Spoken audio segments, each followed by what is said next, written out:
Excited to offer this to our community because we know there is a need for it.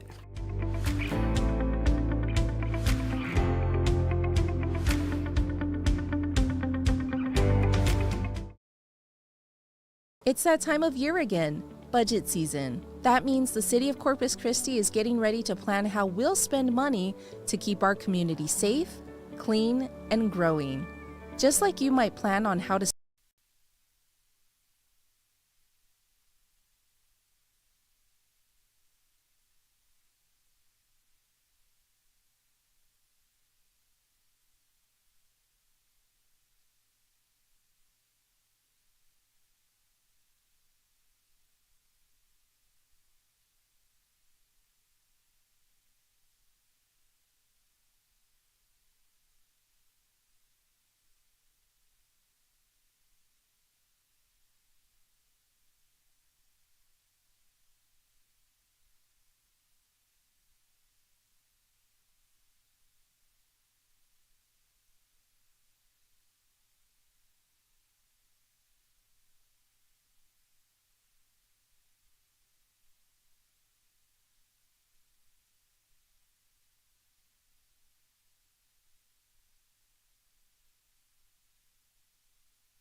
Okay. Good morning, everyone. I'd like to call this meeting to order. Ms. Huerta, could you please call the roll? Mayor Paulette Guajardo. Present. Council members Roland Barrera. Here. Sylvia Campos. Here. Eric Cantu is absent. Gil Hernandez. Here. Kaylin Paxson. Everett Roy. Present. Mark Scott. Present. Carolyn Vaughn. Here. City Manager Peter Zanoni. Present. City Attorney Miles Risley. Mayor and Council, a quorum of the council and the required charter officers are present to conduct the meeting. Okay, thank you, Ms. Huerta. So we don't have anyone on WebEx, just for clarity. No, ma'am. Okay. So good morning, everyone. This morning we are going to have an overview of the Corpus Christi, or by Corpus Christi Water, of the fiscal year 2026 operating and capital improvement program, proposed budget and rates. Great. Good morning, Mayor. Good morning, council members. Drew Molly, Chief Operating Officer. It's a pleasure to be here today. We're here today to present our proposed 2025-2026 budget for water and wastewater and the proposed rates that would go into effect January 2026. There has been a lot of work that has been put into this budget, and I want to thank the CCW team as well as Amy and her budget team for the dedication and perseverance that they've put into bringing us here today. I also want to thank just our entire CCW organization for the work that they do every day to provide safe and reliable drinking water and wastewater services to our community. So we're going to start by providing an overview of the Corpus Christi wastewater system and then proceed to the drinking water system, including a review of our 2025 achievements, our proposed 2026 operating budget, as well as the proposed 2026 capital improvement plan. Mr. Wes Nebgen, our Director of Infrastructure Services, will present to you two decision packages for your consideration. One will approve our ability to maintain our infrastructure, and the second will improve our ability to serve our community with Type 1 effluent or reclaimed water. Andy McCartney with New Gen will summarize the cost of service model he used for developing our proposed FY26 water and wastewater rates. For those of you who are not aware, the cost of service model was initiated 3 years ago with the ultimate goal of all rate classes, rate customers paying their true cost of service.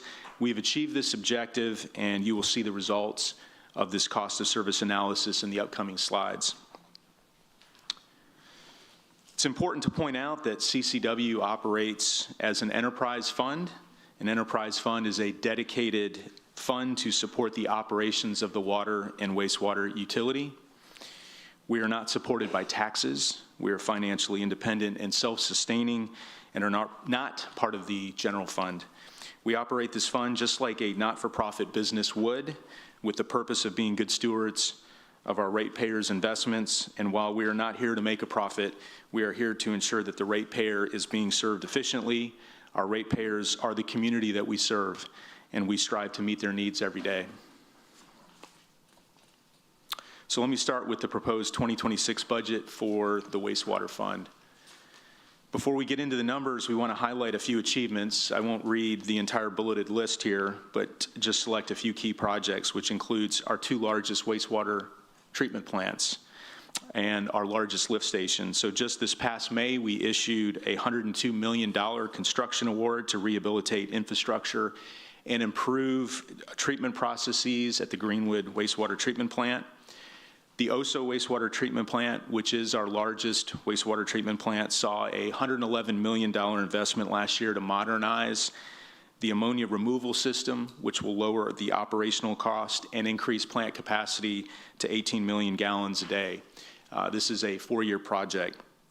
And at our largest lift station in the entire city, the Williams Lift Station, we've achieved substantial completion for the $12.2 million project. Our team continues to inspect, clean, and perform preventative maintenance of our collection system. The IDIQ contracts are an excellent implementation tool for rehabilitating and replacing wastewater pipelines across the city, which included replacing approximately 32,000 linear feet of wastewater lines and rehabilitating 100 manholes. Rapid deployment of these resources to address aging infrastructure is essential, and we are meeting our key performance indicators of the consent decree. And so speaking of the consent decree, as you can see here, the decree continues to be a major initiative that drives virtually everything that we do in our wastewater department. Just as a reminder, the consent decree was implemented in January of 2021 as a result of the city not meeting the Clean Water Act. The 15-year decree mandates that the city improves maintenance functions and the infrastructure associated with the system. To improve the system, the consent decree establishes specific targets and goals that we are either meeting or exceeding today.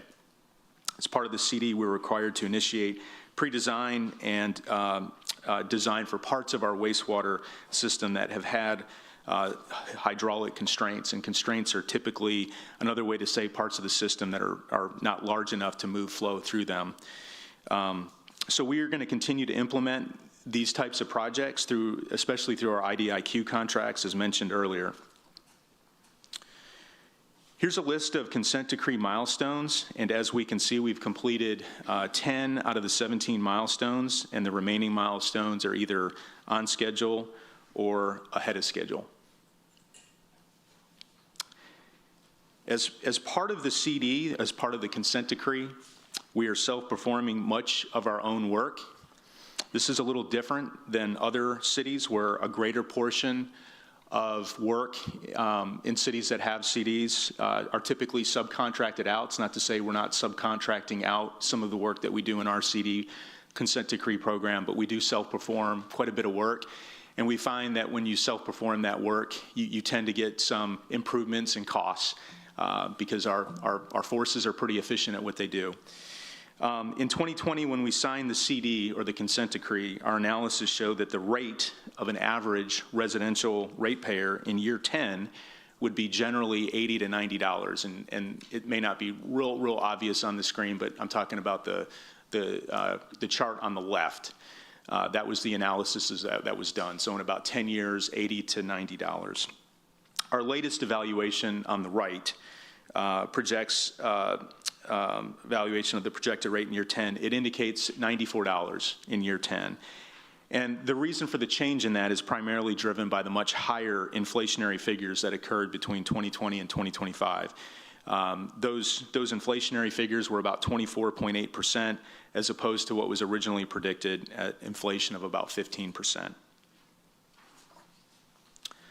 So our proposed FY26 budgeted expenditures and revenues for wastewater is shown on this slide. On the left side of this slide, you can see a wheel that shows the proposed expenditures versus revenue for FY26. The outside of the wheel shows a revenue of $99.4 million less fund balance, and the inside wheel shows the proposed expenditures of $113.6 million. Our revenues between 25 and 26 increased by $2.6 million, while our expenditures increased by $100,000, as shown on the top right bar.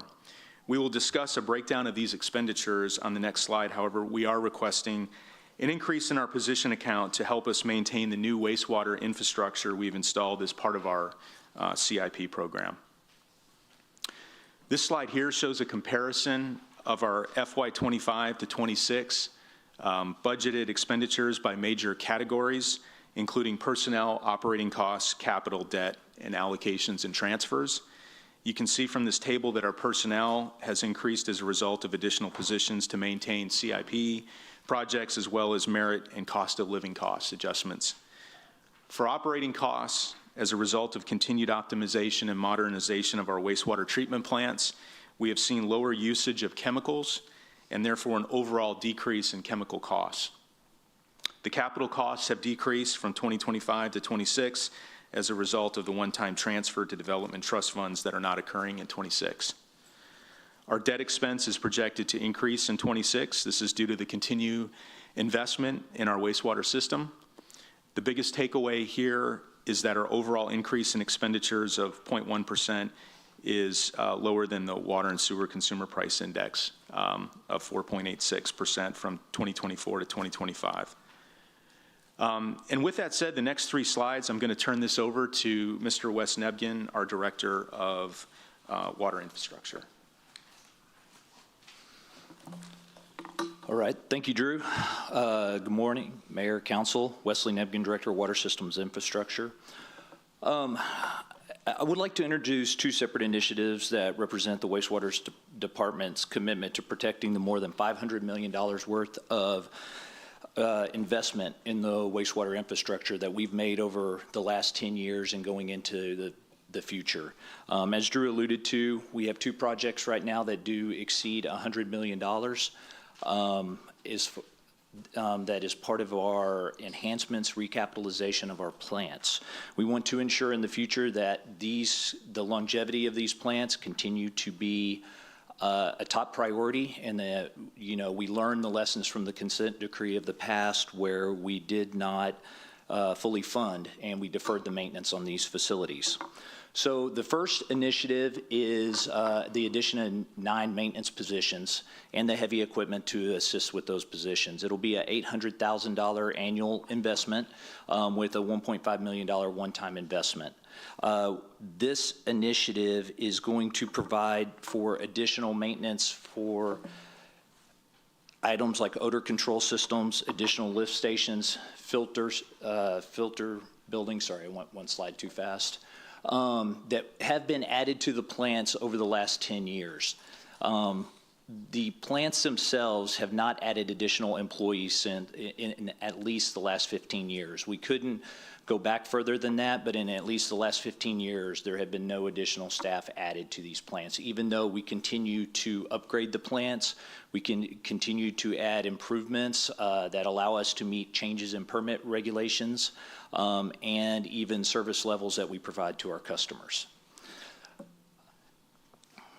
So the second initiative is going to relate to our reclaimed water. And I'm sorry, we had one. So the maintenance, the maintenance that we have, one reason that our maintenance is so difficult in the city of Corpus Christi, and I just wanted to touch on this, is that 5 of our wastewater treatment plants are in close proximity to the saltwater. Wastewater itself is already corrosive with sulfuric acid, hydrogen sulfide gas, things like that cause significant corrosion, even to stainless steel products. That is just exacerbated by the fact that our plant, like I said, 5 of the plants are within a half a mile of salt water. You can see some of these pictures illustrate some of the maintenance items. These are all plants and upgrades at the plants that have been done in the last 10 years that, while they're not critical in nature, they do decrease how long these items will last, and they will have to be going and be replaced if we don't do proper maintenance in the future. It is, it's even the one on the top right of the screen, that's aluminum and with some stainless steel attachment pieces, and those all rust, even when you go to that level of construction. All right, so now for the second decision, package. So this relates to the operation of the reclaimed water station. The station was originally constructed and is being operated as an unfunded part of our 24-25 budget. The service is offered at no charge to our residents. We man the station daily with staff and personnel that would be normally be performing some of the other maintenance items you saw in the other slides that defers maintenance even further. So this initiative will provide the necessary staffing to continue to run the station at its current service level. Why is this important? Our current model that we're using is not sustainable. We cannot keep pulling maintenance staff from other areas to continue to run this station and expect our plants and our infrastructure to operate at the levels that are needed. Without the additional employees, we will have to really look at either shutting down the station or severely limiting the amount of time that we have it open. So that's where these two decision packages lie, and they really, I think, relate to the commitment we have towards the maintenance program in our department. Thanks, Drew. Wes, since you're there, can you just remind us again, it's on the slide, but of the operating hours at the... Sure. We had a resident speak favor, give you all some Yes. good comments last night, but... Right, so the operating hours right now are 1 to 5 Monday through Friday and 8 to 12 on Saturday and Sunday, and that might seem like a fairly short time. We usually sell out of water, though, before we hit those hours. So the staff is, we shut the gate usually around 3:30, 2:30, as you heard the resident say last night. It was shut before we even started yesterday, which is a first. So it's a very successful program, but it is a very expensive program to maintain. And how many gallons do we distribute? 20,000 gallons a day. 20,000? Yes, sir. And you doubled that, right? Was it 10 to start? Will you increase the size of the storage tanks? No, we kept the size of the storage tanks. What we were able to increase was the size of the output, so we were able to get customers through more quickly. Okay. We were able to increase the size of the pumps, we increased the size of the line, and we doubled the number of fill stations. Okay, and then just one other question, if the council's okay. Is there an opportunity to expand? There was some question of that last night. Can we make this operation serve more customers? There could be an opportunity to expand in the future. One of the challenges with OSO is space. OSO is very limited on space. My understanding is all the area around OSO was given to Texas A&M Corpus Christi back in around 2008, I believe, and we are going to have to expand the plant simply for operations. What that does is that limits our ability to expand this program to offer more of this product. So if we do, we will have to go in and purchase land back from Texas A&M Corpus Christi to be able to do that. And it'll be a significant investment in infrastructure to do it as well. Okay, and then can you just, since you're here again, in the fall, you're going to have to close down this operation? We are looking in the fall. There's a possibility that we may have to close down the operation. As you can see in the slide, it's not marked very well, but you can see the route that the cars have to take on that left kind of inlaid slide. That area is going to be under construction as part of the OSO project. We're going to be putting in a 48-inch gravity main in that area, which is going to take up pretty much all of that space. That eliminates really the traffic pattern or any traffic pattern for people coming in that are going to pick up that reclaimed water. We are trying to work with the contractor to come up with alternatives to that. Any alternative we do come up with is going to cost us money, though. Yeah. So there may be a cost impact if we can find something, and I think depending on that cost impact and the decision of council and executive management, whether or not we move forward with shutting it down or trying to alter the construction methods. And we're holding questions until the end. So, I appreciate your questions, Peter, but I don't want to go too far because I know people have questions on this, and I'd like to come back to or get through this before we go into questions. Great, thanks, Wes. And one other thing to point out, I know there'll be questions at the end, is I think Wes said we're not selling the water. The water is for free, so there's no cost to the resident. And as the city manager just mentioned, I think it's been a pretty successful program. I don't know any other program in the state of Texas where they do this. The folks from the reuse, the Association of Water Reuse, who we've been in touch with, Councilmember Hernandez, you met her a couple months ago. It's a program that hasn't been done before. So I think we should all be proud of the fact that we've got at least a source of water we can provide to the community during this drought. So moving on to the next slide, I'm going to take us through the CIP program. So our wastewater CIP program is a coordinated effort between CCW and engineering. I always like to thank our partner Jeff Edmonds and his team because they are responsible for helping us deliver these projects in our capital improvement program to ensure that these projects are delivered on time and within budget. You can see on this slide the various types of wastewater projects included in our CIP program, which include wastewater treatment projects, lift station projects, and so forth. We have a total of 29 projects that are in pre-engineering design or construction. Of those 29 projects, 23 are on schedule and 6 are delayed. I'll have a slide here in just a second that I'll show that highlights the reasons for why 6 of these projects are delayed. The bottom line is I think the slide shows it, is that 79% of our projects are on schedule, and the budget associated with those projects is 79% on schedule as well. So this slide here shows the 6 projects that are delayed.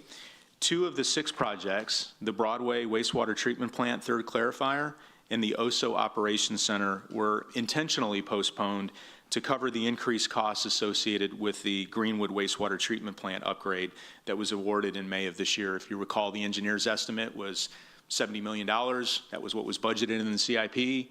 The lowest bid that came in was $102 million. So there was a delta of $30 million that we had to accommodate for. And so as a result, we had to delay a couple projects to make room for that increased cost. 2 of the projects on here were postponed as a result of funding delays from the CDBG mitigation grant, which included the green mitigation and the backup generator project. And then 2 projects were postponed as a result of rescoping and rebidding to keep the project within budget, which included the twin 36-inch and McBride wastewater mains and the Waldron lift station force main replacement project. A breakdown of our proposed wastewater CIP program for 2026 by category is shown here as follows. We're proposing to deliver approximately $110 million of wastewater improvement projects for next year. As we've said before, our CIP program is driven by the consent decree, which we continue to upgrade our treatment plants, lift stations, and the collection system as required by that consent decree. Our proposed 2026 CIP program consists of 24 projects. This is a continuation of our ongoing incurring capital improvement program with no new or long-range projects being added to the current program. And so with that said, I'm going to turn this now over to Andy McCartney with NewGen. He's going to present the cost of service study results and the proposed rates for our wastewater program. Thank you, Drew. Andy McCartney, Principal Consultant with NewGen Strategies and Solutions. Good morning, Mayor, Council, and members of the Executive Leadership Team. I want to introduce our other NewGen members here today with me. She was here 2 years ago, Tia Carnes. She does a lot of the modeling for the cost of service and rate model. We've got Andrea Campbell kind of behind her. She's been helping Tia this past year, and she's done a phenomenal job on a very complicated rate model.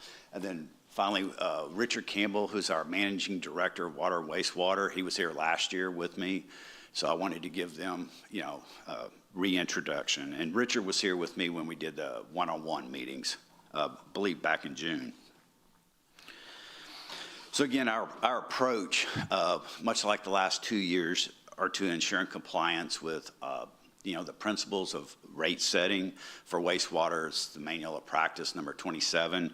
A new edition was just released this summer. A lot of people weren't even aware of it. In fact, I think it was just a quick update. A particular note for Councilman Hernandez that M1 is still slated for publication in October 2025. So it's still coming. You're still waiting, yes, sir. I'm still waiting for it to come out. So it was a labor of a lot of volunteers. And finally, we want to make sure that we're compliant with your contractual agreements with your larger wholesale customers, including treated water, raw water, and network, as well as any of your bondholder commitments and agreements, because that's very important. Kind of a summary of our process. First, we start off determining the revenue requirements, and basically we determine this from your operating budget, and just kind of determines the size of the pie. And the next step, which is the cost of service, where we undergo a series of allocations of functionalization, classification, and distribution. We determine how big those slices are for each of the customer classes. And as part of our rate model. We also do a multi-year financial plan so that we can look forward. And finally, we get to rate design, or the pricing, where we determine the rates that are needed to generate the amount of revenues to equal the class cost of service. And so that's just kind of a summary of our process. Again, on our approach, we're utilizing the same methodologies, the same rate model dynamics as in the prior year studies.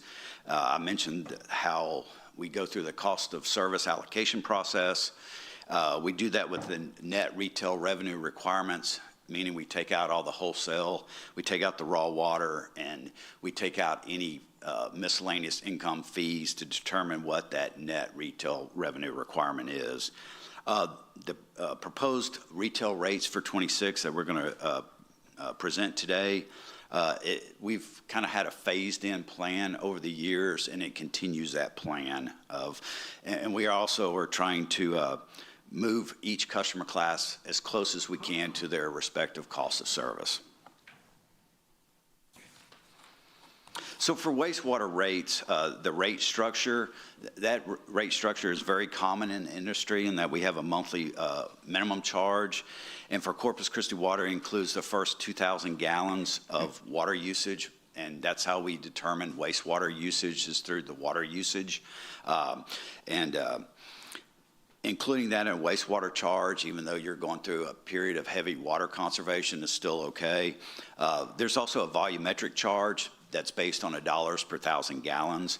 For the residential customer class, we determine that based on their winter quarter average. And so any outside of the domestic or home usage, they're not penalized for, because we're measuring that water usage during the winter months when they're not watering outside, because that any kind of irrigation or outdoor water use is typically not returned to the wastewater system for conveyance and ultimate treatment at your multitude of wastewater treatment plants. For commercial and multifamily customers, that's based on their actual water usage. And down below, you see the little chart showing for each rate structure element, and then how those volumes are determined for each of those customer classes. For our proposed rates, the volumetric charge is increasing because of increased costs for all the customers. The monthly minimum charge increase for the inside city limit customers is due to that recovery of the stormwater legacy debt. Just a reminder that only the inside city customers benefit from stormwater infrastructure, not the outside. So that's why we have differentiated that and put it in the minimum charge, so that there's a clear-cut, transparent way to see that for the outside city limit customers to understand that they're not getting charged for that legacy debt.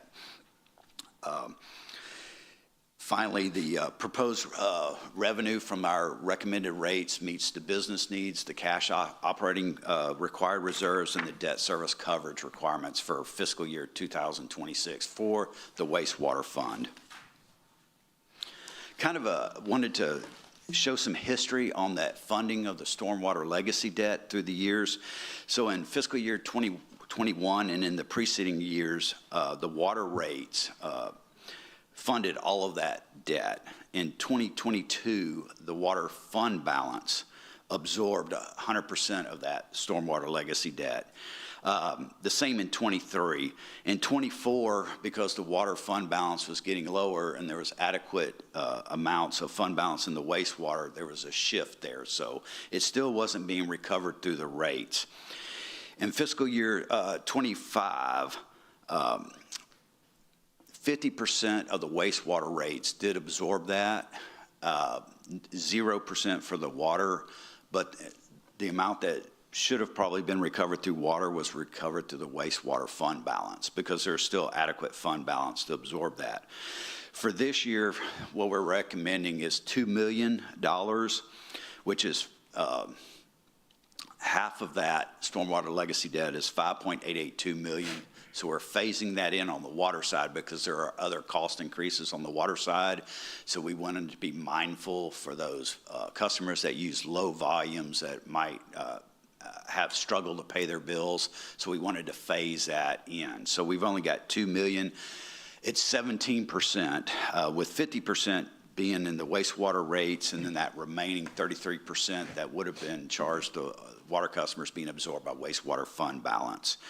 And so in 2027, we pick up another $2 million of that stormwater legacy debt with and that equates to 39%. 11% would therefore be recovered by wastewater fund balance. Again, the wastewater rates would absorb 50% of that.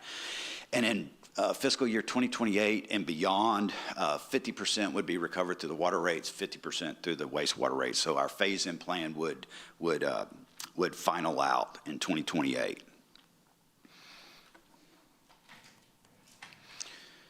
So here's our revenues at projected rates compared to the wastewater cost of service for the two classes, residential and commercial.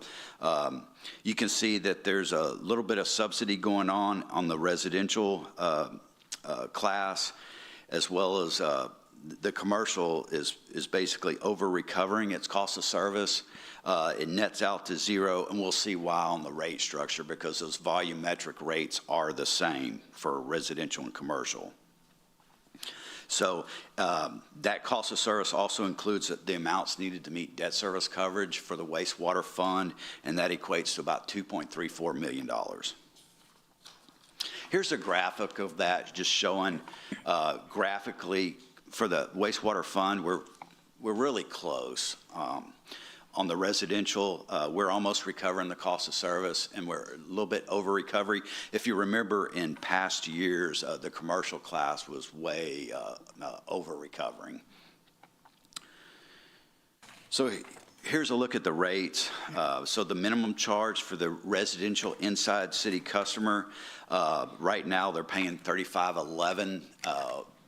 They will propose to pay $38.29 per month, and the volumetric rate will increase 34 cents from $8.07 to $8.41 per 1,000 gallons.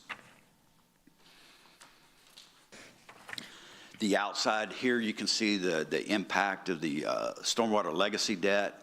Right now, those outsiders are paying $30.05 per month, and will go up to $33.12. Again, they're paying the same volumetric rate as they have done, which is done currently. Everybody, residential outside, inside, commercial inside, outside, they all pay the $8.07. So here's a look at the commercial inside, and you see a drop in that monthly minimum charge. That's because that monthly minimum charge has been high for a number of years, and it was just taking too long for that monthly minimum charge to get up close to that, so we just decided we need to go ahead and drop it. It's taking too long.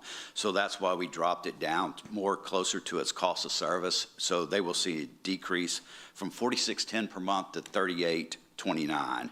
Again, the volumetric rate remains the same. But if you will remember just from a few minutes ago, the commercial class is still over recovering, even with that drop in their monthly minimum charge. So that's why as rate consultants, we felt like it's time. It's taking way too long for that monthly minimum charge to get up that high. So as not to decrease it. The outside city limit customers for commercial, same thing. Right now they're paying $39.45. They will pay $33.12. Again, they're paying a little bit less. They don't pay for any stormwater legacy debt.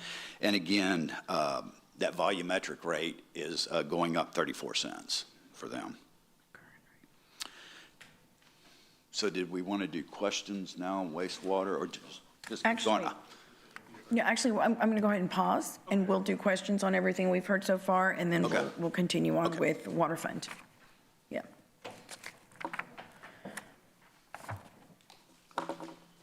Okay.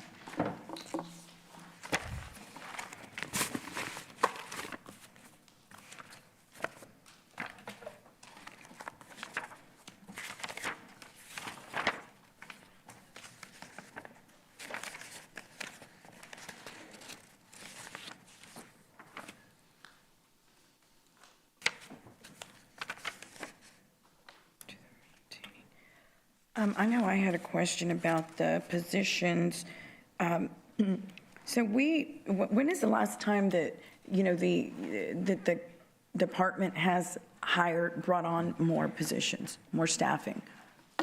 In this particular department under wastewater, we could not find when they last brought on. I spoke with employees who have been here, like I said, actually 17 years. He's managed the wastewater treatment plants.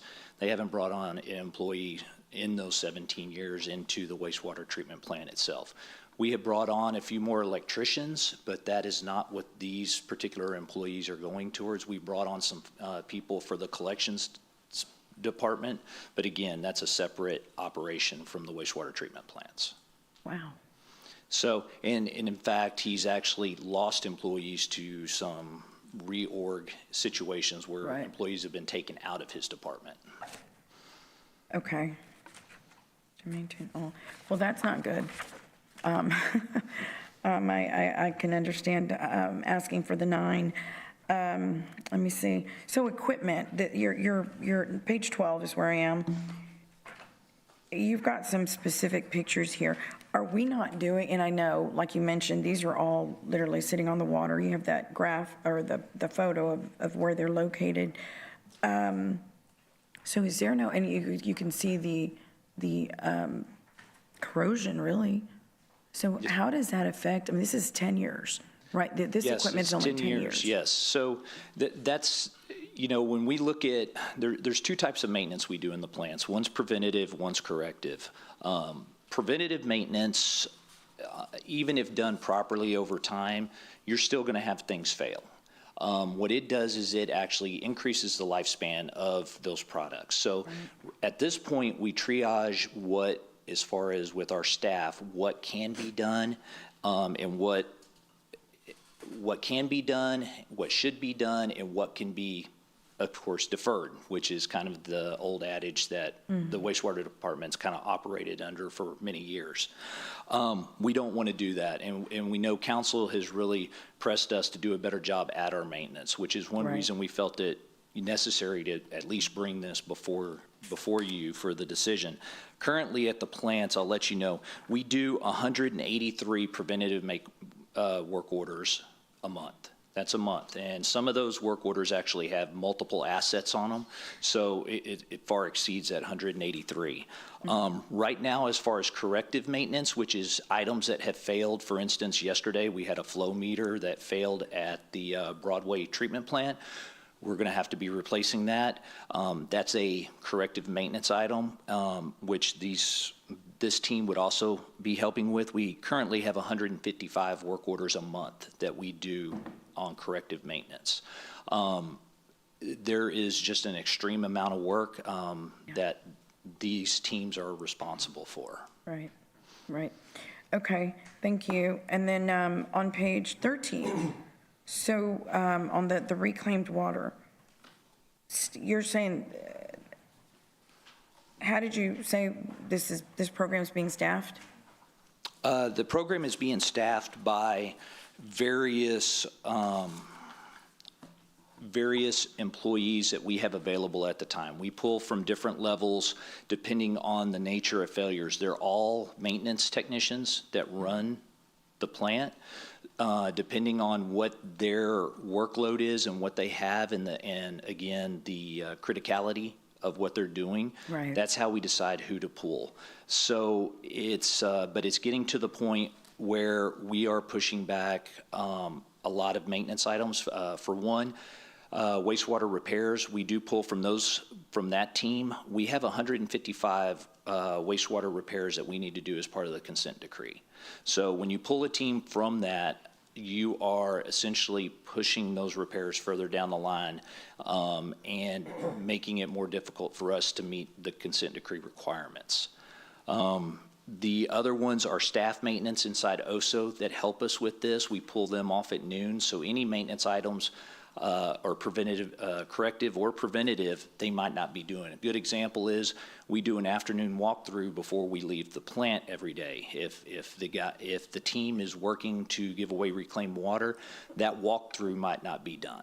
So items that, you know, bar screens, things that might need to be cleaned before we go, it might not be seen, or we have to go back and do it on overtime. Oh, wow. Yes, ma'am. So we're basically, we're just pulling from here to take care of that, and then that gets deferred, and so it's not a good cycle. Okay, and I'm just curious about the water program. the lady that came yesterday, who was very grateful for it, she was using a term of I guess, how much water she's taking, but she was using a term. And so it made me curious as to how do people take the water? Do you recall what she said? The tote? Yes. The totes. So the totes are how most people haul the water. They're just a container that they purchase, Tractor Supply or a farm and ranch So a store. residential person can just go get a tote and then fill it. How many gallons is that? Or? The typical tote size is around 275 gallons. Oh, wow. So I'm going to say most people have at least 2 totes, not everybody, but a lot. We average around 450 to 500 gallons a day.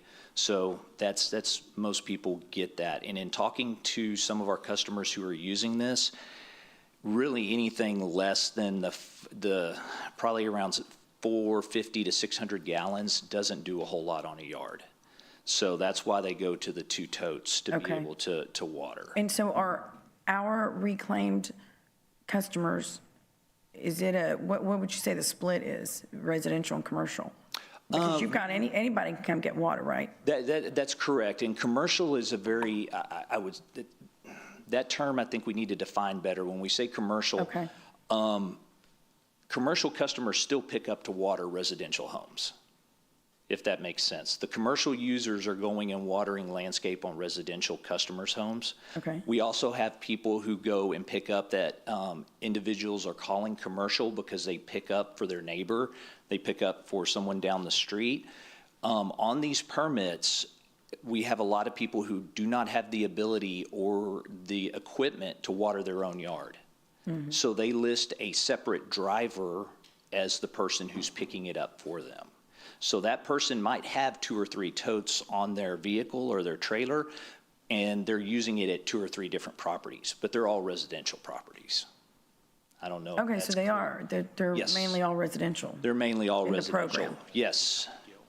Mm-hmm. Yeah, and we do have what we call a provider permit. We do have like Turners and Gills that do have permits. They're not required when they go water, if they pick up water from us, they can go water anywhere in the city without having a specific address they're taking it to. We don't have to track that because they're considered a provider. Okay. That's really what makes them more of a commercial user. Okay, thank you. And last question for me on page 16. So the proposed CIP, it's 109.7 million. And I noticed that went down from 182 in 2025. What was the reason for that huge difference there? Camille Tyrus, Assistant Director for CCW. Well, let me start. So it is a decrease. We always estimated that 2026 is going to have a lower budget. In 25, we were predicting that the budget for wastewater is going to be around 169 million, so $20 million less. The additional 50 million, we will take credit for. This is through the efforts of our directors and Drew to really task the staff and because as you mean, I was this capital manager for the whole city. Now that I can focus on just one department, it gave us time to truly look at historical data and see how projects are executed. We want to always be optimistic and say, oh, this is going to take 8 months to design. Oh, this is going to take a year. Let's budget like that.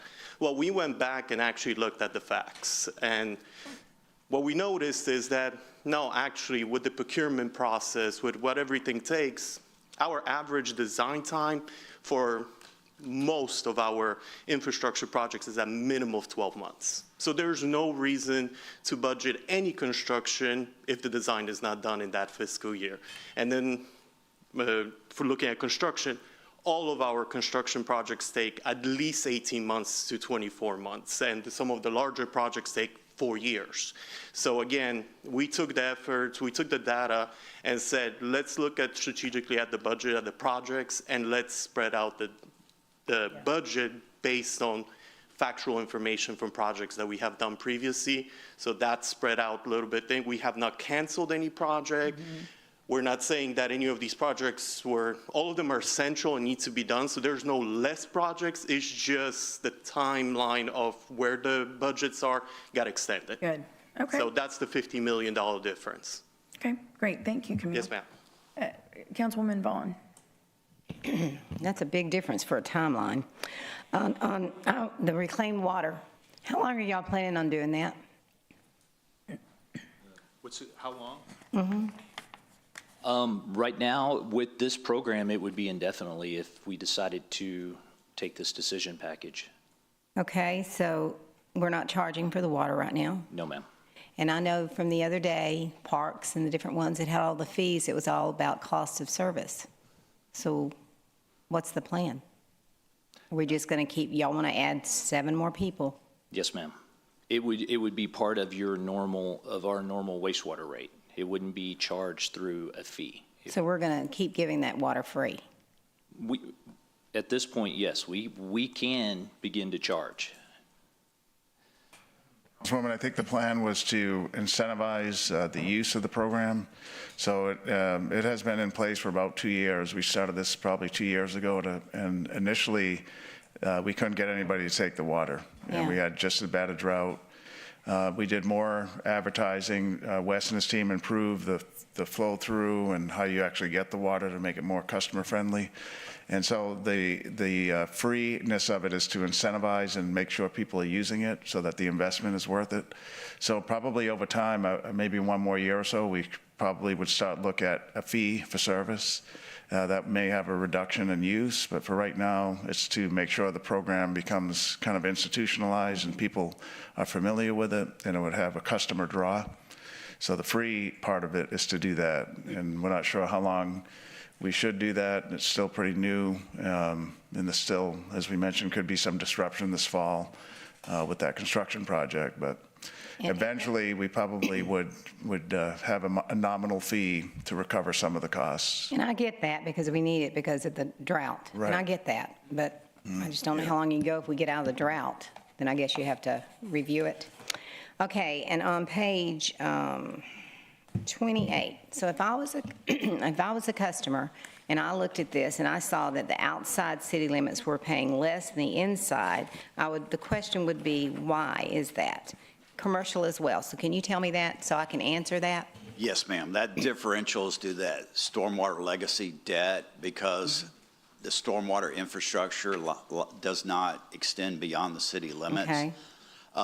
They would have a protest, and the large volumes have already thought we had it included in their rate back in '24. So therefore, it's not used and useful to them. And so, therefore, we exclude it from the outside city because they do not benefit from it. No, they don't, and I get that. So there shouldn't be any cost. That's good. Good answer. Thank you.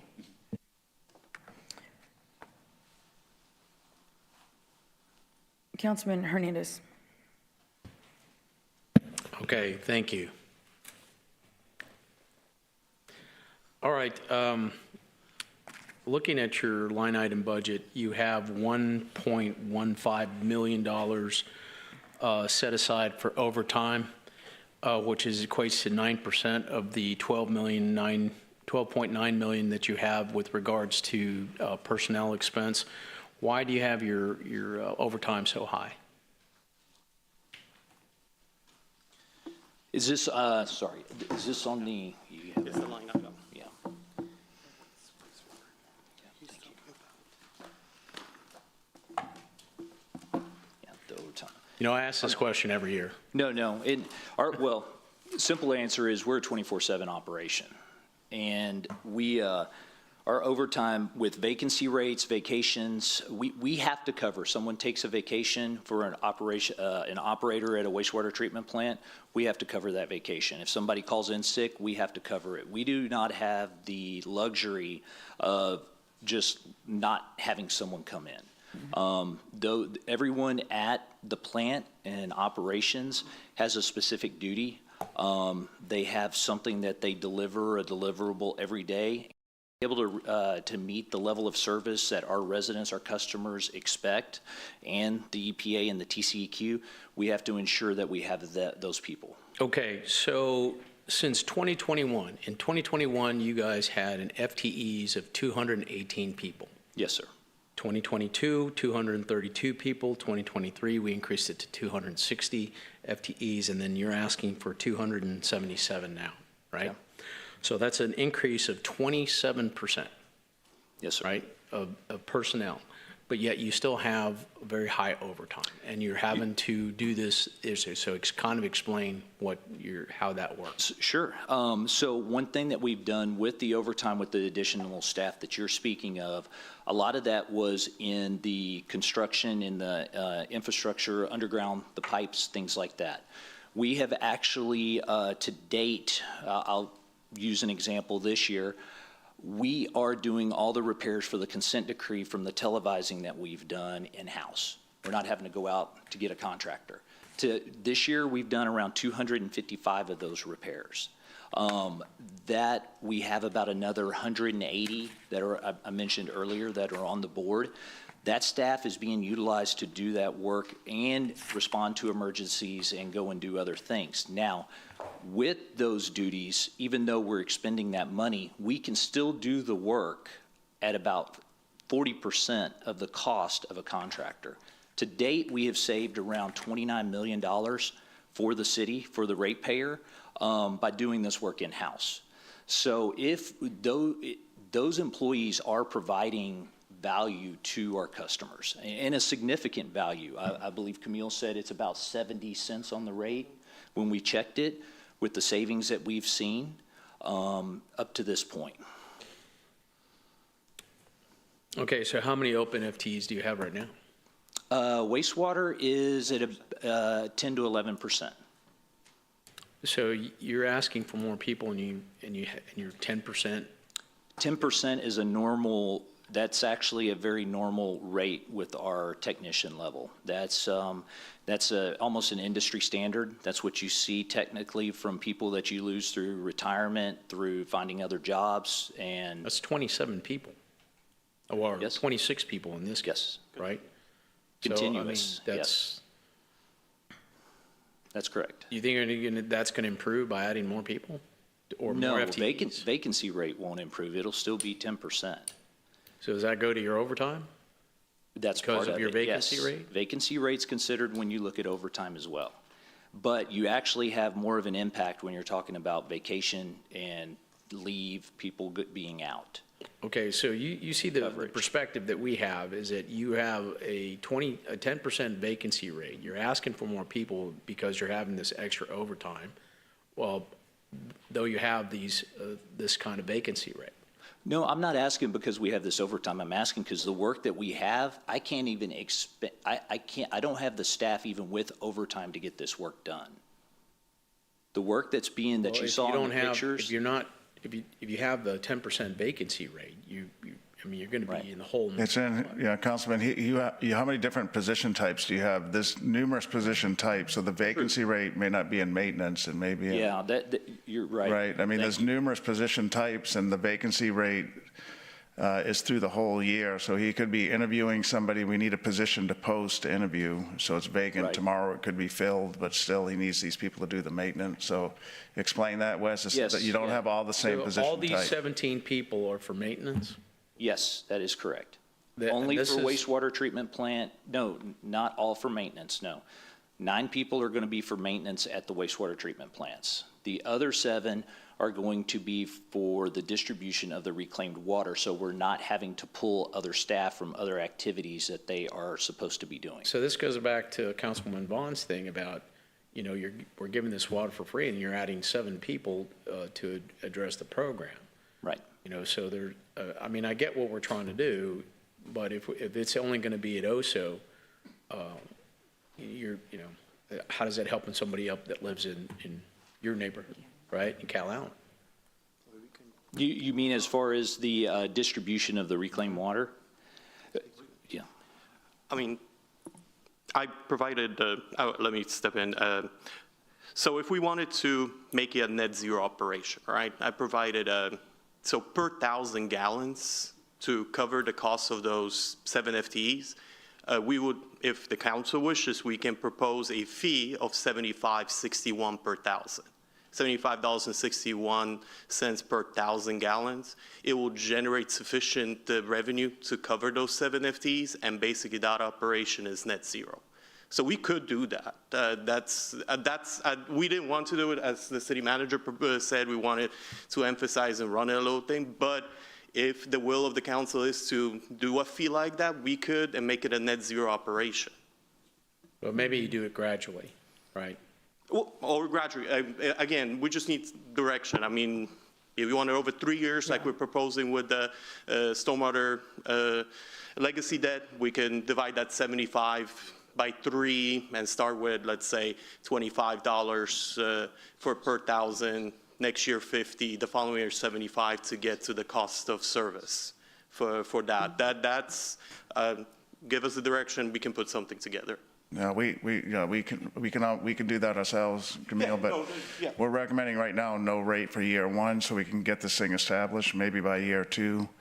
But if the council wants to, then that's something. Well, I mean, you know, and this is just in Oso. Not everybody lives around Ennis. Well, right, but where do your people come from, Wes? They don't just come from this side of town? They come from all over the city. They come from all over the city, from Yes. the island?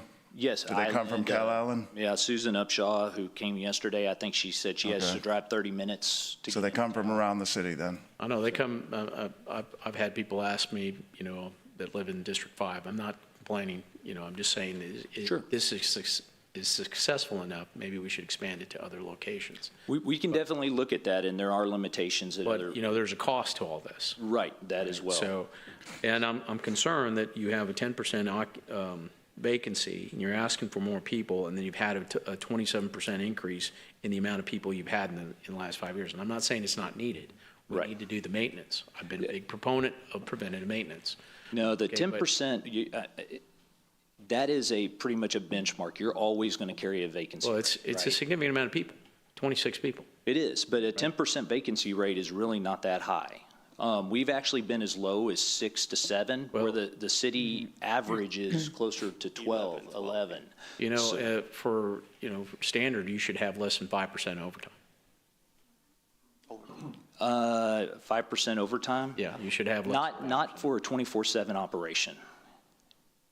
Maybe if you're an 8 to 5 operation or something that works, but when you're getting call outs, when you're responsible for all night, I mean, it's difficult. Well, I'm looking, to do that. you know, looking for in terms of manufacturing, you have a shift work, right? Right. You still look at, it's still a 24-hour operation or True. close to it, and you still look at having less than 5% overtime. Right, and so- in that industry, a lot of times you will not call in somebody, though, to cover a shift. You will sometimes, granted, I've worked in You that do. industry, but you can manage it a little better than we can. If we have a wastewater overflow, there's no managing it. I have to have the people there. Okay, with adding more people, the expectation is you lower your overtime.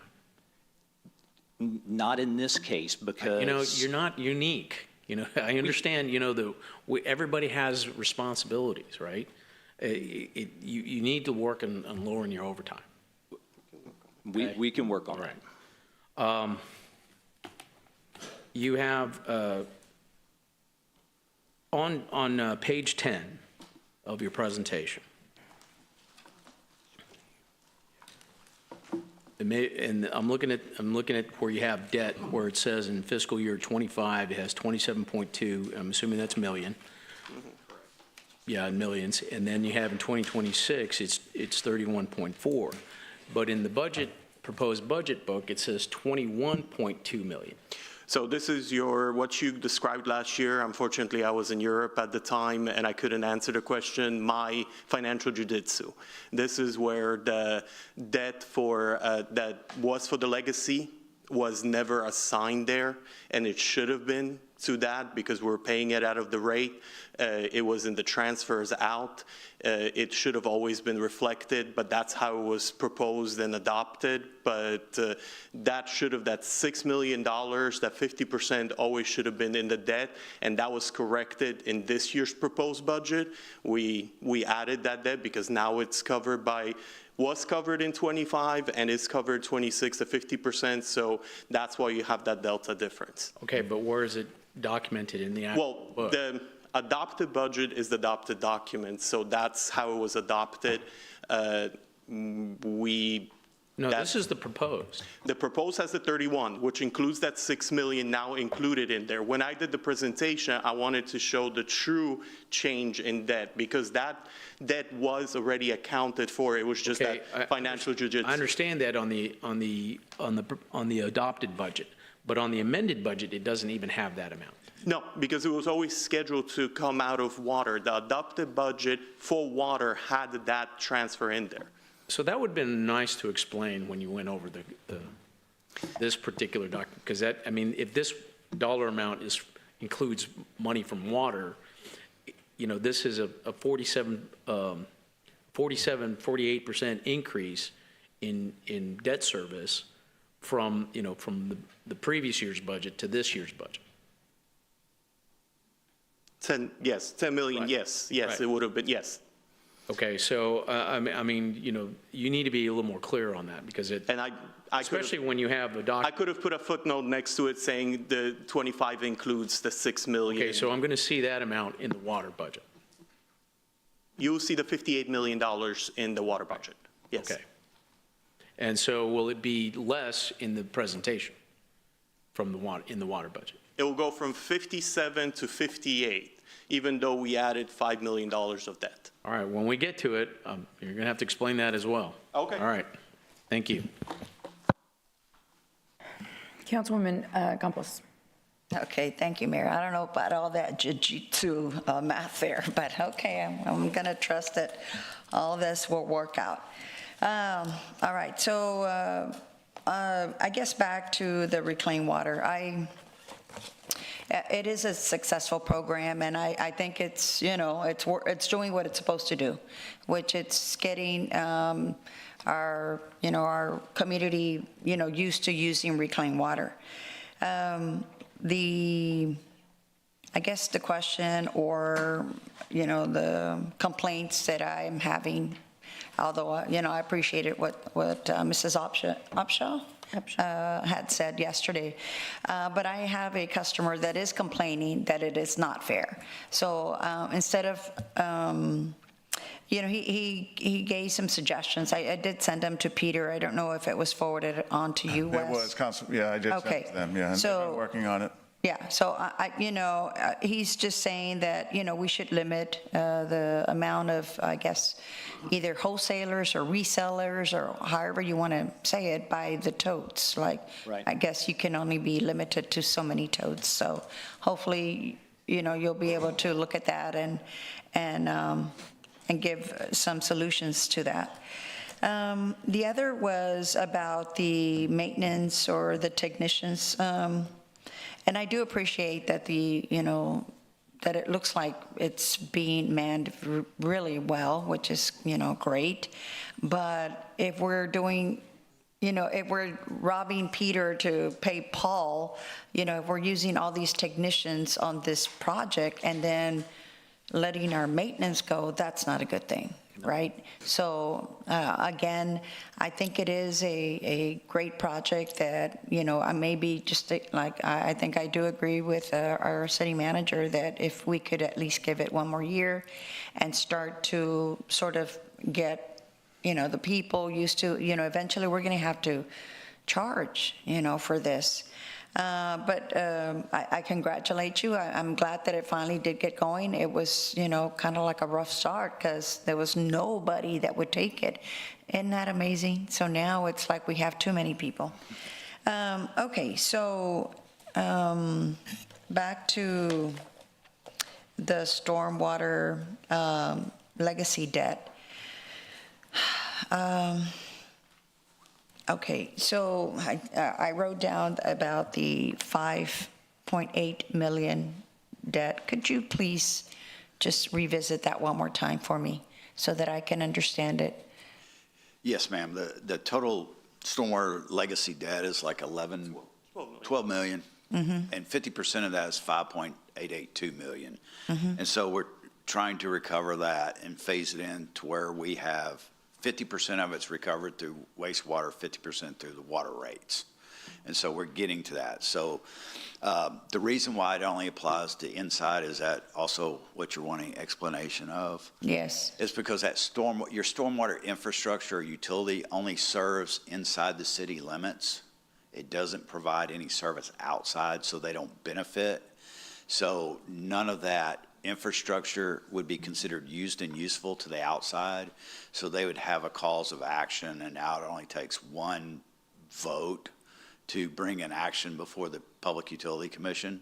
And so that's the reason, and historically, that's why it was done. It was only for the inside city customers to bear that burden instead of the entire system, so. And I asked that only because, not only because, but back to the annexation, right? Had these, 70, 80 corporations been annexed into our city, they would also have been part of this legacy and would have been justifiable, right? Just, yes, to recover it. Through the recovery, okay. Yes, ma'am. So again, this IDA's, it's got its, its downfalls of going back to the city and us not being able to charge what it actually costs our customers to provide services. So again, for me, it's still not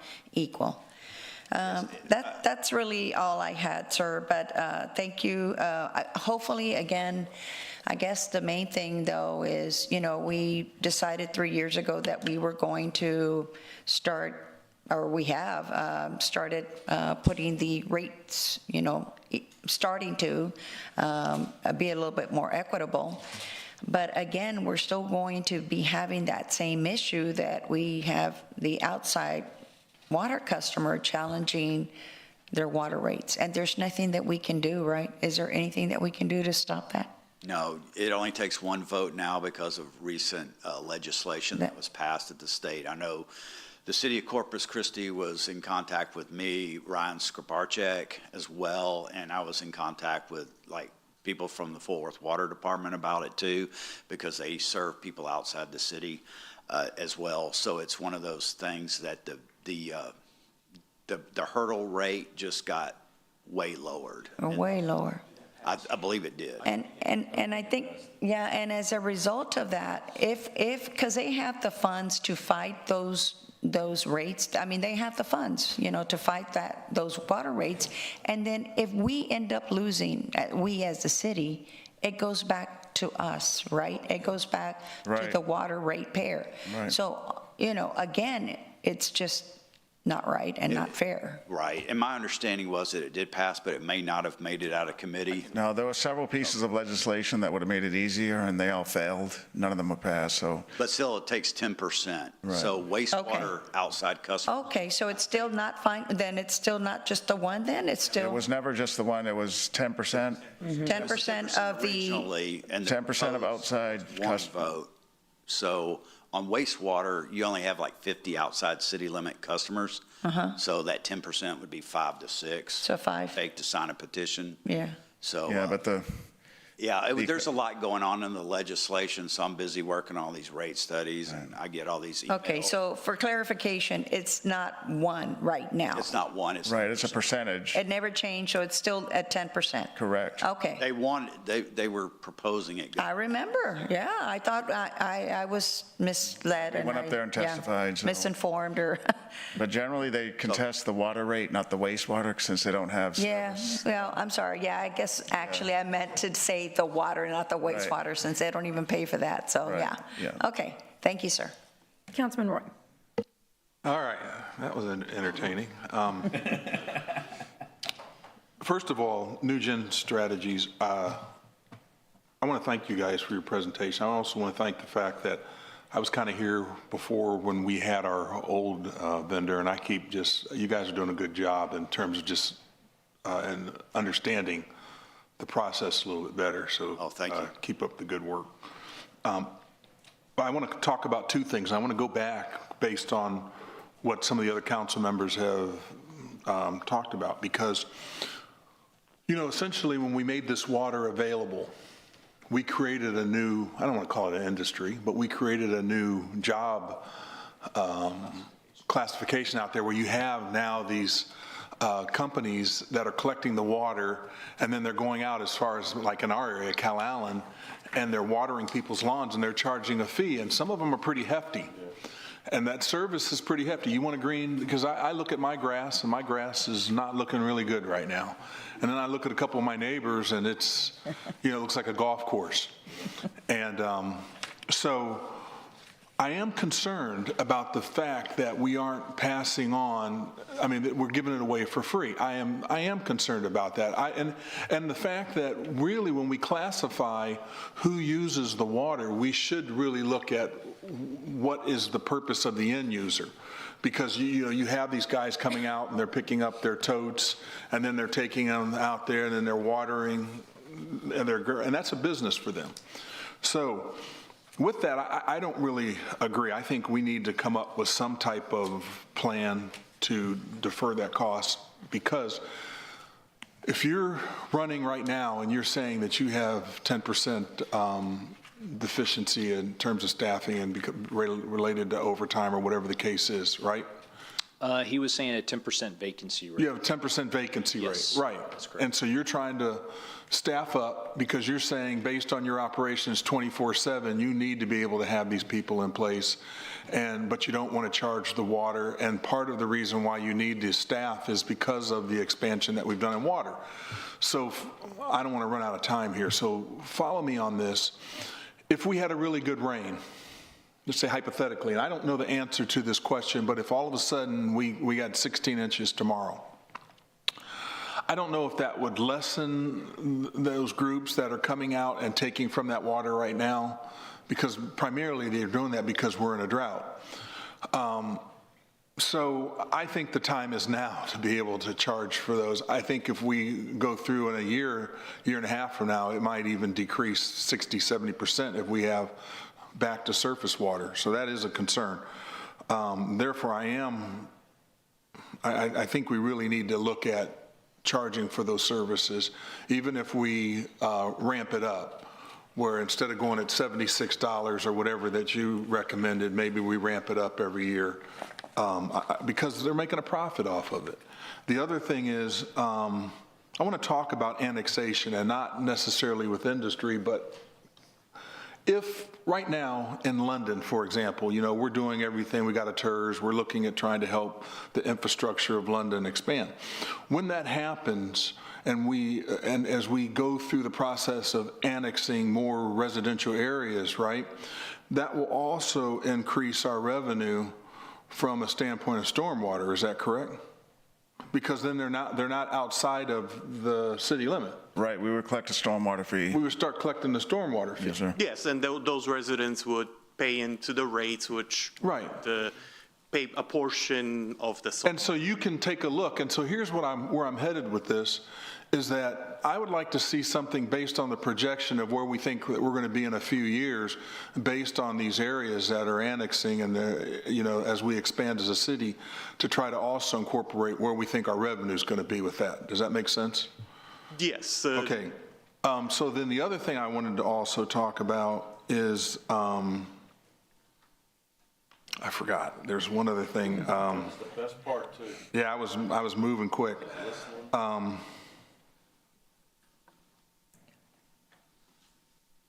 Oh well. 40 seconds. I'm going to lose. I'll give my 30 seconds to somebody else, but I'll remember and I'll bring it back the next time I can talk.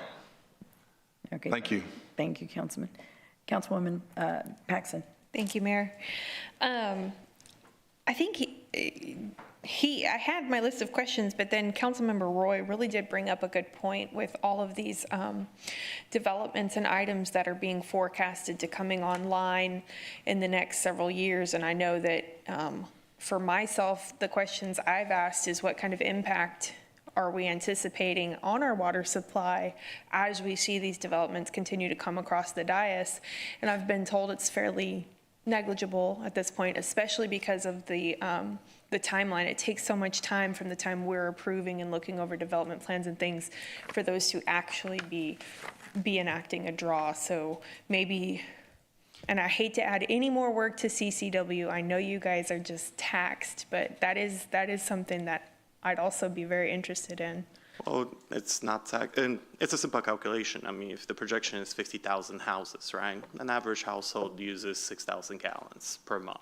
So it's a simple thing, 50,000 times 6,000 gallons a month times 12, and we can get you what that is. But you're absolutely correct. At 50,000, there will be some impact, but we're not talking about 50,000 houses in the near future, right? We're talking about a few thousand.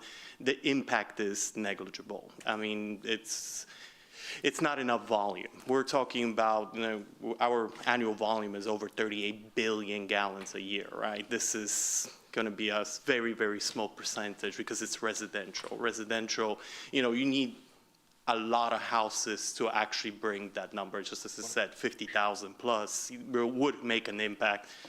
2,000 houses, 3,000 houses, no. And does that take into consideration, I know some of these projects include additions on the commercial side, and then another item is, I see that a lot in District 4, is these new homes and new developments have their exemption notes because they're tending to sod, they're tending to the landscaping, things like that have to, for the first several weeks of the installation, they need to be upkept to maintain those investments. So does that it count for those new commercial and perhaps those kind of special cases where they're taking care of those new developments initially? Yes, I believe it's 15 days that they get. I believe it's 30 days that they get. Whatever, yes, we can account for it, but again, we're not talking in the tens of thousands. Really, to make an impact when we're talking about resident, even on commercial, right? Commercial, if you a Walmart and things like that, the liquor stores, they're not particularly large thing. Restaurants use a little bit more, obviously, because they cook and clean and things like that, so there's more water utilization. But if you're talking about stores, retail stores, again, you would have to have a large number to really bring that impact up and to really see a significant increase in the revenue generated from those. Okay, that makes sense. Yeah. Thank you for that. But yeah, it is a curious topic. So on page 8, there's a forecast of rates kind of going out a number of years. 10 years. Thank you. Are these figures inclusive of any new water supply, or this is just base rate projections? Base rate projection. Base rate projections. Because this is for wastewater.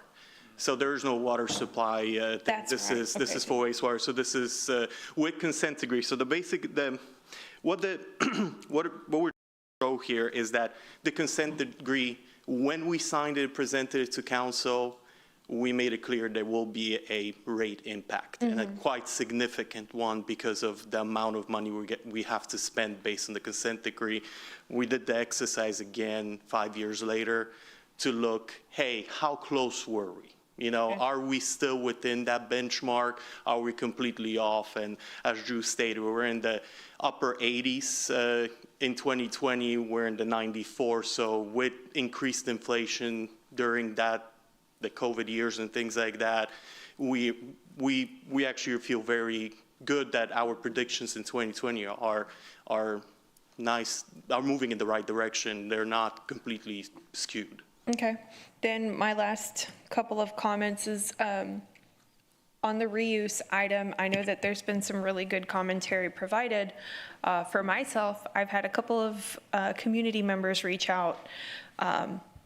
Everyone is really appreciative that this supply exists. Of course, we're in an environment right now under the drought restrictions where we are, to an extent, a great extent, limiting use of water, and this to me really offsets that.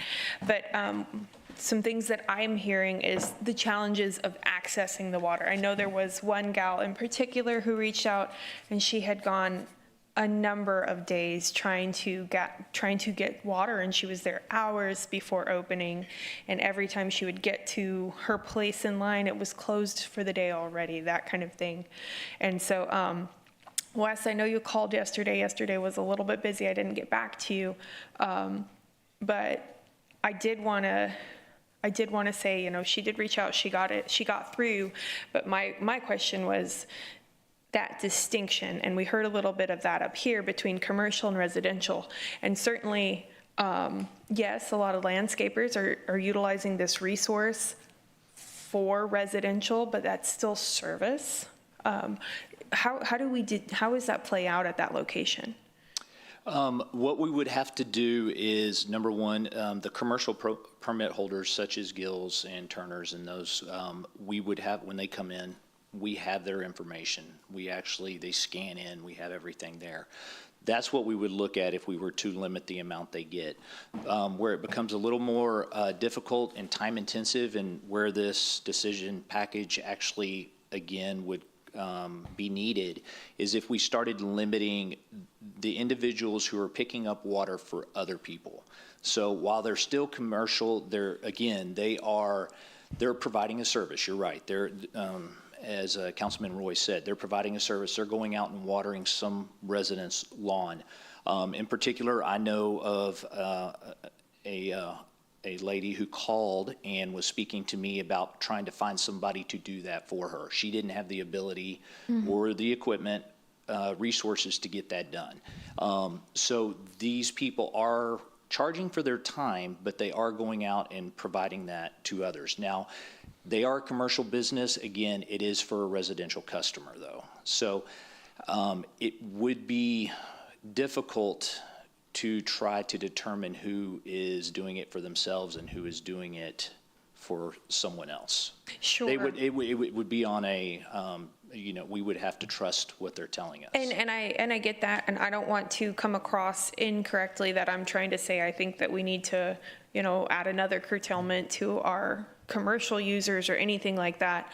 I was more curious of, when they arrive, is there, a section for those who are registered as commercial and then those who are residential? No, we divide it up at this point by the amount you're taking, so that those with the single tote, we can move those through more quickly, so they're not waiting on the larger containers. Okay, then that may be something to look at, and I know you guys are pulling from every resource you can right now just to offer this service. I understand that, and I thank you for that, but I have had a couple of people reach out that there are those small collectors getting stuck behind the large ones, and they just can't make it through the line. And we do have over 500 permits right now. Yeah. Individual permits, and even if we reduced it to say 400 gallons, a day, you're talking 80 customers would be the max that we would be able to serve. I understand. Again, I'm not advocating that we add another curtailment. I do want to say, as far as charging, I think right now that's going to be a difficult transition to make because of the curtailment under the drought. I understand that there are a lot of accounts that are using this for their, for a profit, if you will. But in essence, on the other hand, we're also saying you cannot access the resource that is water to serve your livelihood, which is your business. And so we're offsetting by providing this service.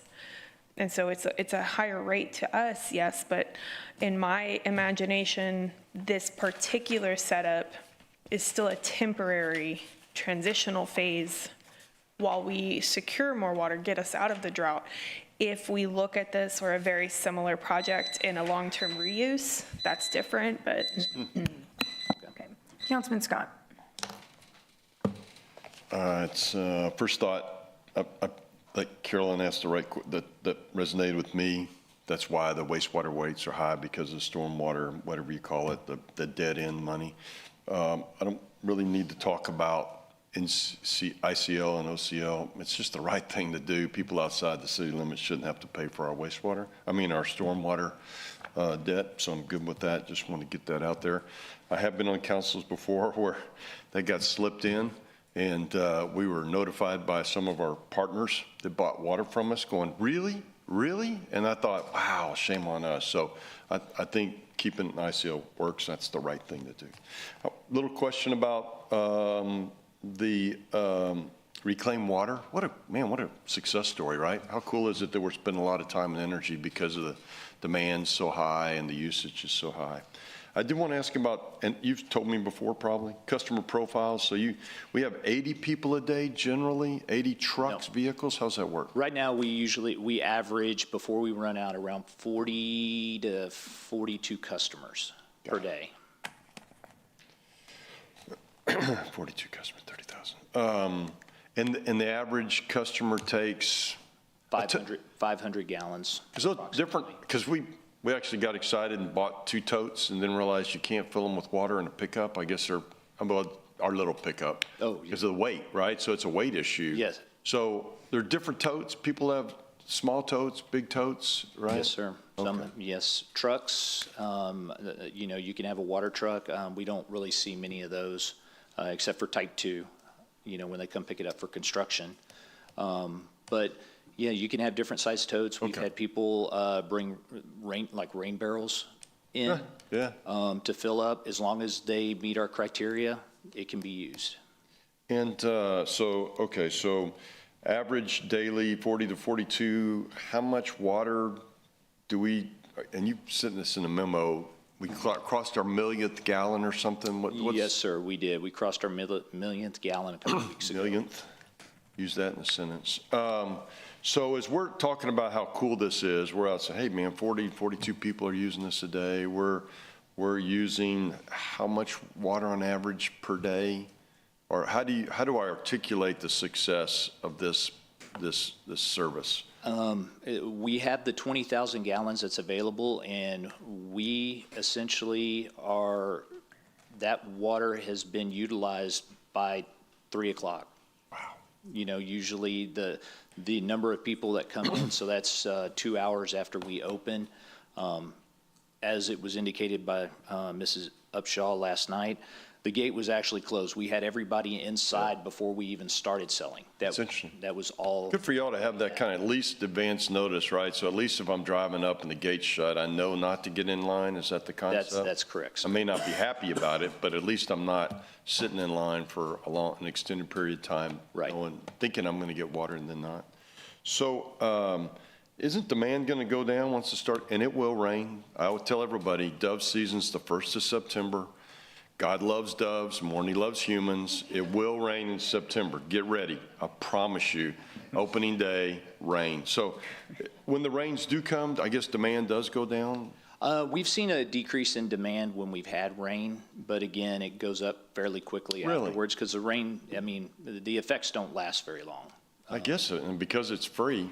Yes. My thought is that I don't know how unless you've got a filling station, I don't know how you how you charge for this, except to just charge everybody $25 every time they step up. You put it to their bill, they move on with their lives. I don't know. So an average person uses it how many times a month?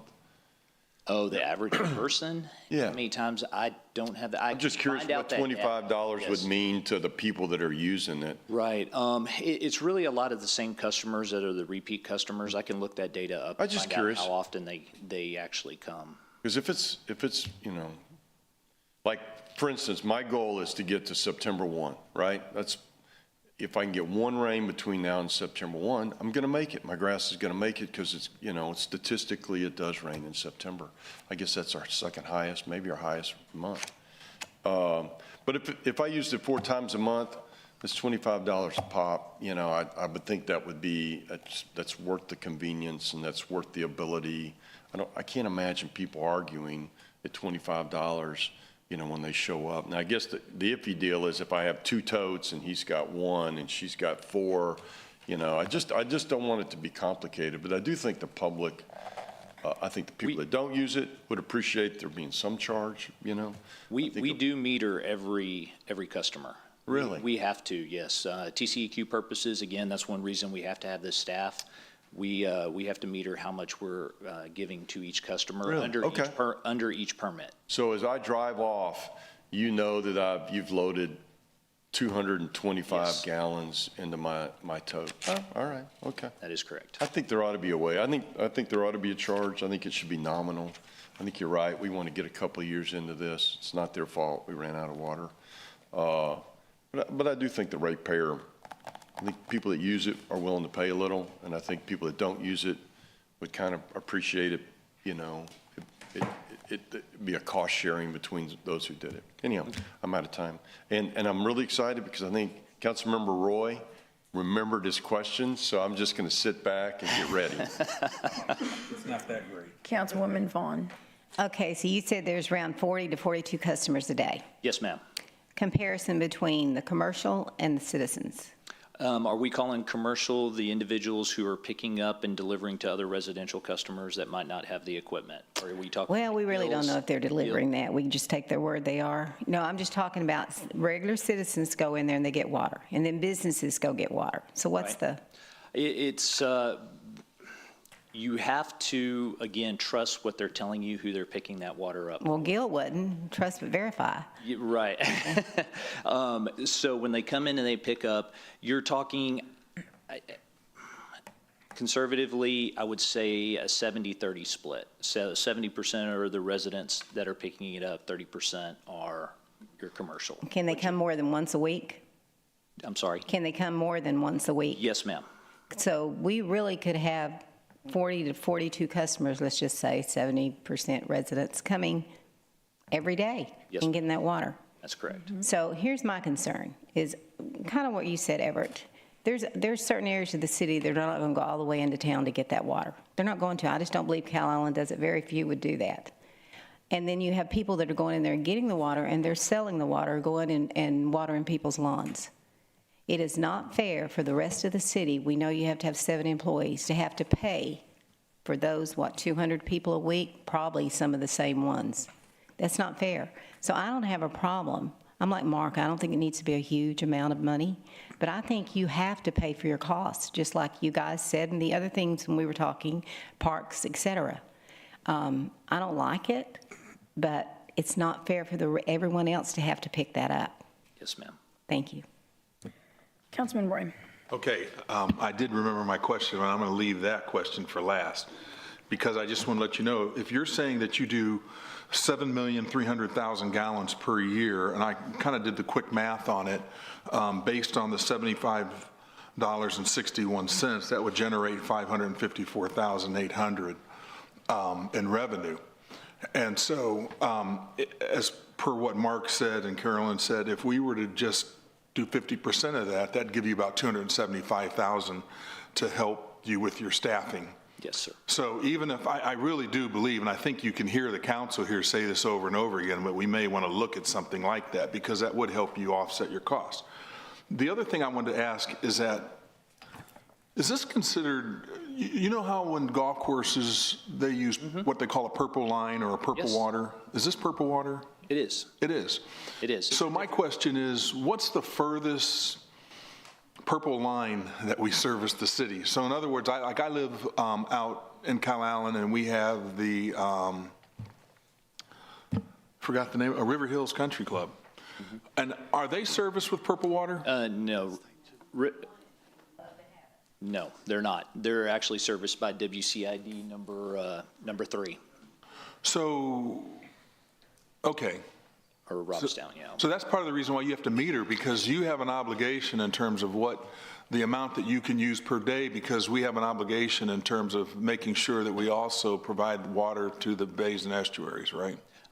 No, it's actually just part of the tax standards, the Texas Administrative Code that you, TCEQ wants to be able to track where this goes just for their general purposes. So if there is an incident that occurs, a discharge, something with the effluent that is not permitted under their guidelines, they know who it went to and how much. Okay. All right. So now here's my question earlier. You mentioned about $50 million in the budget as far as being able to kind of free that up based on the fact that you're saying that your projects extend where before maybe you were thinking 6 months, but really the bottom line is that from the time that you say yes to get the engineering done, it's taking 12 months or greater, right? So then the cost hasn't really changed. No. But it's really where you put that pocket in terms of that expense, you've carried it over to the next year. Yeah, so that's why I mentioned that we haven't canceled and costs have not gone down. It's just. So here's my concern, and we talk about this on council all the time, especially when we're looking at doing projects where the pre-engineering, because if we do the pre-engineering, we know at some point in time that project's going to come up, and now we're going to actually have to fund the project. And if we sit there, for example, in one particular district does 7 or 8 projects, then at some point in time, those 7 and 8 projects will come to fruition, and it's going to have an impact on our budget, right?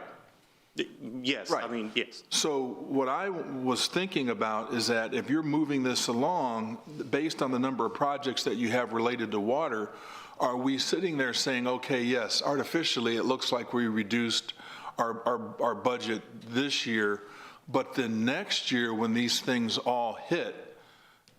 So it's a progressive over 10 years. So it's not like we shifted from 1 year and that 50. So you didn't load it all in one year? No. We spread it out over multiple years. So it's not just like we took the 50 from this year and there it is. In 27, it's 50 more, right? Yeah, because I thought in 2 years, if we're in panic mode, because now all of a sudden, all of these projects are sitting there. No, and this is, and I have to clarify. So when it comes to construction contract, right? You just signed $102 million for Greenwood, right? Right. That schedule, even though it's 102 that you signed said proceed, that in the CAP is 20 million here, 30 million in here, phases. Another 30 million here. So that's what we did. We looked and said, hey, this project, we said that it's 2 years for construction. Is it really? No, actually it's 3. Okay, let's take a little bit from here, a little bit from here for historical and implement that 3rd year. So you release a little bit of the budgeted need and you shift it down to the next year. So the costs have not gone down. It's just the timeline of how we budget for that. All right, good. That makes me feel a lot better, because I was thinking, 2 or 3 years from now, are we going to be sitting there going, oh, okay, how did this? No, that would happen if we, for example, move the project completely out, right? And moved a lot of the project and say, hey, we're not going to do these projects, and we shifted them down, and then all of a sudden you're 3 or 4 years later and all of these projects are now in the schedule. That's not what we did. We're still keeping the same projects. We just looked at how we spread the costs out of the years. All right, thank you. That was it. Okay, thank you. I have one last quick little comment, then we'll move on to water. Wes, if you can come up, you were kind of abruptly interrupted when you were asked a question, and then you were not able to completely answer it.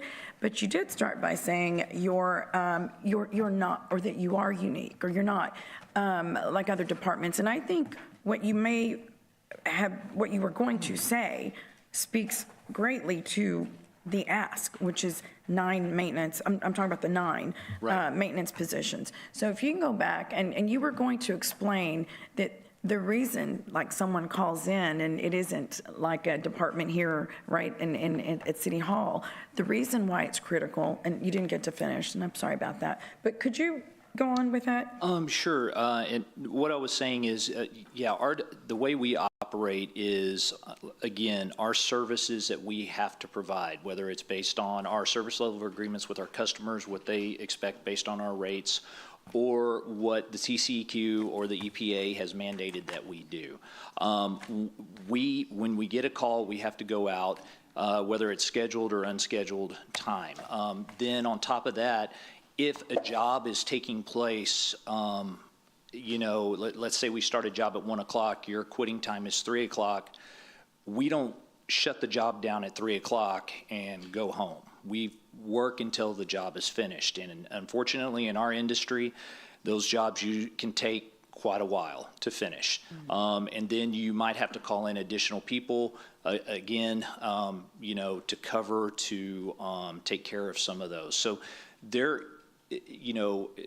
to Councilman Hernandez's point, we always need to look at our overtime and manage our overtime better. That's definitely something we need to do. But it is a reality in our business that we are going to have overtime. Right. Okay. I appreciate it. Councilman Paxson. Thank you. How much of your overtime would you say would be because of elongated projects that you're having to stay late for, and how much would be for, like, you're describing those call outs where you have to now, pull somebody off of a different shift to fill a role? It's very season dependent.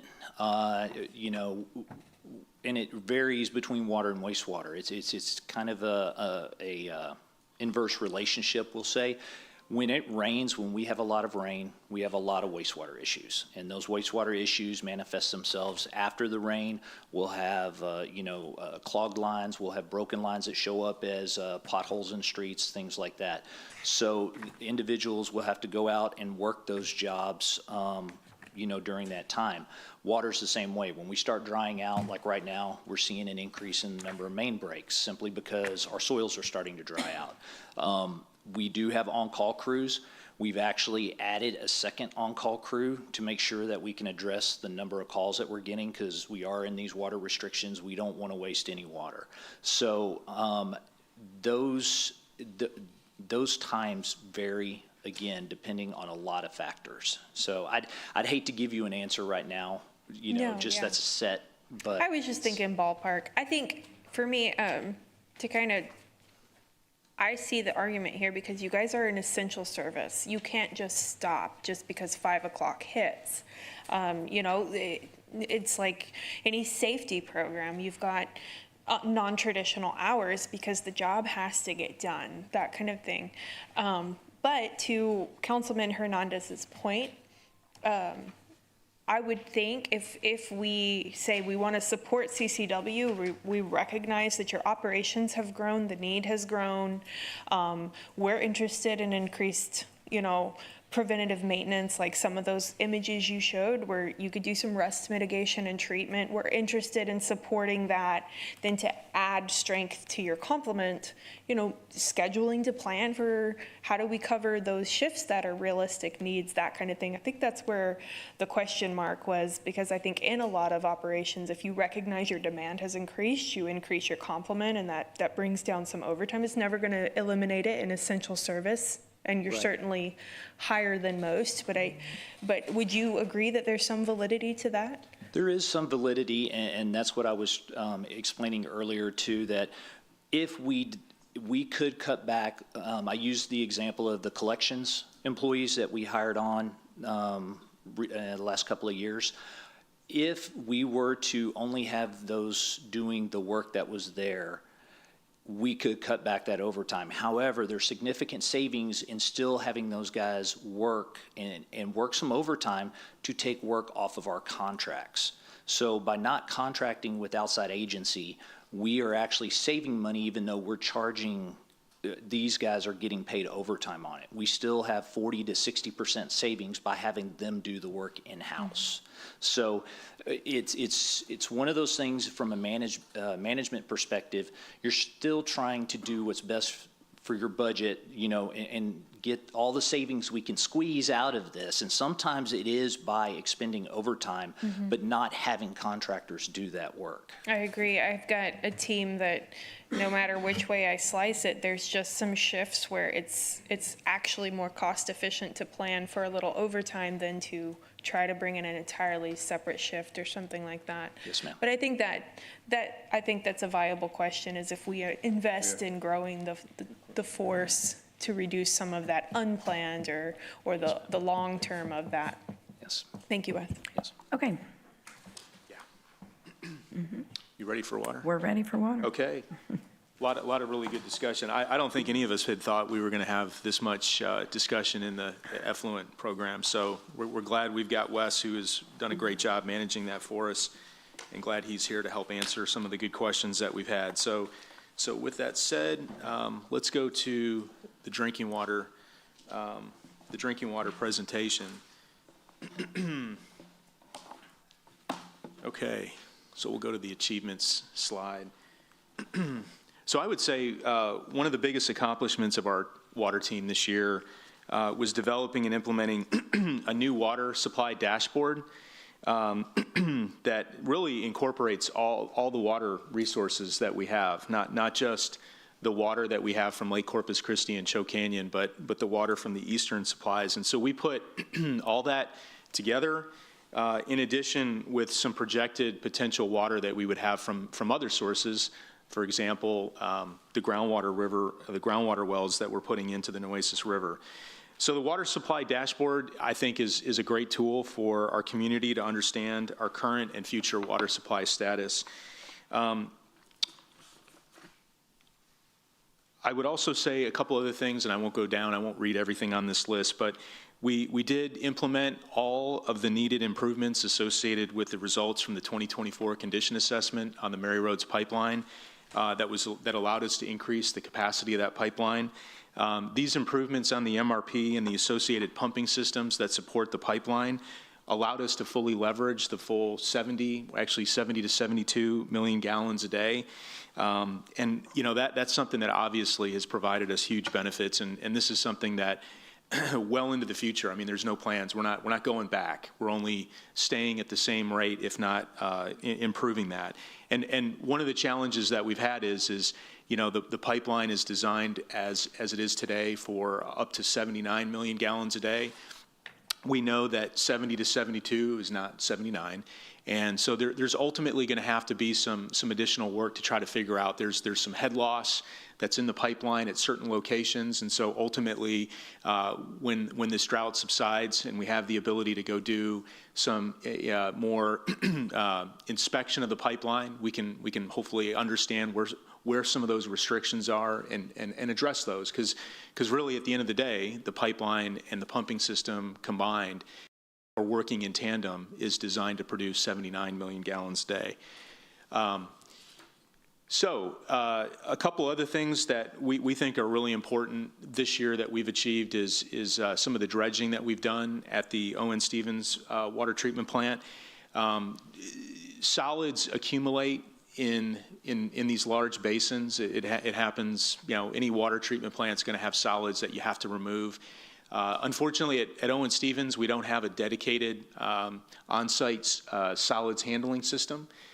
Many facilities have what's called centrifuges or belt presses, if you will, and that basically takes the solids and removes it on-site right there. And what we do, it's not quite as efficient. We put it in large ponds, and then those solids actually accumulate over time, and then we have to go in and take them out. And it can be expensive to do that. And I will say our capital improvement program does have a dedicated solids handling project, but that's a couple years out. So we were successful this year. We removed, excuse me, a lot of solids out of our pre-sedimentation basin and then lagoons 5, 6, and 7. Several other accomplishments that we want to talk about include some construction of key water lines along the Nueces Bay Boulevard with substantial completion of that project at $13.2 million. So the $13.2 million is a dedicated water line that actually goes underneath the ship channel, 24-inch water line. And then altogether in FY25, we've replaced approximately 47,500 feet of water lines across the city. And I think that's a tremendous feat. I think it shows the dedication that our leadership team here, council, has to replacing aging infrastructure pipeline. And so I think that's something we should be proud of. Our proposed 26 budgeted expenditures and revenue for water is shown on this slide. On the left side of the slide, you can see the wheel that shows the proposed expenditures versus proposed revenue for FY26. The outside of the wheel shows a revenue of $177.9 million less fund balance of $5.5 million for a total of $183.4 million. The inside wheel shows the proposed expenditures, which is $183.4 million. Our revenue between FY25 and 26 increased by $8.3 million, while our expenditures increased by $7.9 million, as shown on the top right. We'll discuss the breakdown of those expenditures on the next slide. The position count in water is decreasing by 1 due to an internal transfer between water and wastewater. This slide here shows a comparison of our FY25 to 26 budgeted expenditures by major categories, including personnel, operating costs, capital, debt, and allocation and transfers. The personnel budget increased as a result of repurposing some positions for the Inner Harbor Management Office and then the Finance Office that Camille Terrace leads, as well as some merit and COLA costs for existing staff. For operating costs, we have a relatively modest increase of 4.6% due to increase in electrical costs related to Schedule 4 pumping and then additional contracted water that we have secured from LNRA. And then as far as the debt goes, I'm going to have Camille mention that, as there was some conversation a little earlier that Councilman Hernandez. So this is the reverse of what happened in wastewater. That decreased in 25 because that should have been assigned to wastewater, and it's 58.8 in fiscal year 26. So, okay, all right. Our proposed increase in expenditures is 4.5%, which is less than the Water Sewer Consumer Price Index that is, which was reported at 4.8% from June 24 to June 25. Okay, and as mentioned earlier, our water CIP program is a coordinated effort between CCW and our engineering department led by Jeff Edmonds. You can see the various types of water projects included in our CIP program, which includes raw water supply projects, raw water supply line projects, treatment, distribution, and then some other facility projects. We have a total of 53 projects that are in the pre-engineering design or construction phase. Of those 53 projects, 46 are on schedule and 7 are delayed. I'll have a slide here right after this that'll highlight the reasons for why 7 projects are delayed. The bottom line is that, and you can see on this table, that 87% of the projects are on schedule, and the associated budget with those projects reflects 92% of our projects by budget are on schedule. With regards to the delayed projects, so we have 7. 4 of these 7 projects are postponed due to additional design needs or project phasing.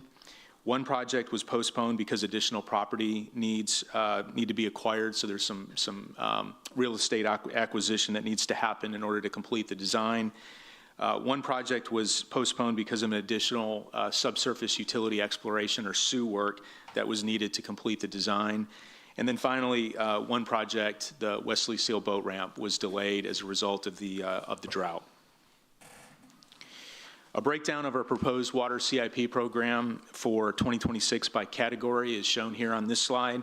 We're proposing to deliver approximately $390 million of water improvements projects for this next year.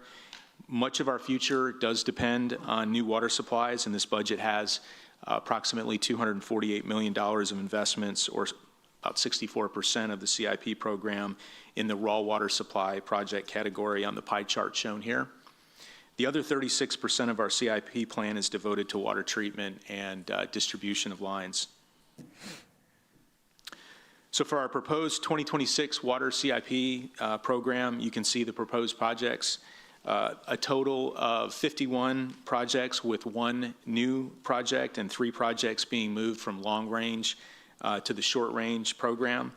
The long range projects that are planned to move to the short range do not start until FY28. This includes the Rand Morgan 16-inch water main project, the citywide highway line crossing project, and then the upriver road water line replacement project. And then the new project in FY26 CIP plan includes the Nueces River groundwater well program that's supported by the grant funding from the state of Texas. This slide shows our 2024 annual raw and treated billed water usage by customer class. I know this gets a lot of attention. On the left side of the slide, you can see the total raw water consumption for the entire CCW water system, which is all water, including raw and treated water sales. The industrial use, which includes both wholesale and retail industrial users, accounts for 54% of all water consumed in our regional water system. Again, this is based on 2024 billed usage. It's interesting because I was asked this question, I think it was last week, about what the estimated industrial usage is. And, I think I said about 60%. So according to the numbers that we have for billed usage from last year, 54% for all water. And that, again, on the pie chart you can see on the left, that's raw water and treated water. This information, I want to just mention, it is posted on our website every month. We've been doing that. It's interesting, there was a customer who has been pretty vocal about that. Ted Mandel, I always like to give him a shout out, but he was a real big champion for making sure that we could get more information out there to the public. And so that's important because we want to make sure everybody knows who's using our water and where it's going. On the right side of the slide, you can see the treated water use by various customer classes. And these customer classes include wholesale treated industrial. So that would be like San Patricio Municipal Water District. They deliver water to Gulf Coast Growth Ventures and Steel Dynamics. That would obviously include residential. Then you would have commercial, which is the orange bar or the orange pie. That would be like your Walmart or a restaurant that you would like to go eat at. Then you would have large volume, and large volume is the large industrial complexes that use our water. And then finally, our wholesale municipal accounts, which accounts for residential and commercial use outside of the city. And that would be like South Texas Water Authority, Violet, Port Aransas, which is WCID number 4, and then San Pat, who sells water for municipal purposes, they sell water to Rockport and Portland. So you can see on the right pie chart, which is comprised of residential, you can see that municipal use, which is comprised of residential and commercial users, and then the wholesale municipal use makes up approximately 48% of our total treated demand. And our large volume users and wholesale industrial users account for approximately 52% of our total treated water for FY24. And then this kind of goes back to one of the graphs that we started putting on earlier this year. This was something that we do every month. Obviously, a lot of interest in this, and the numbers are just what the numbers are. The numbers are reported based on what a meter shows. And so we started, like I said, providing this information in January of this year, and our efforts are really to make sure that everyone is fully aware of where our water is being consumed. And with that said, I'm going to turn this over to Andy, and he's going to take us through the cost of service study analysis and then the proposed water rates for FY26.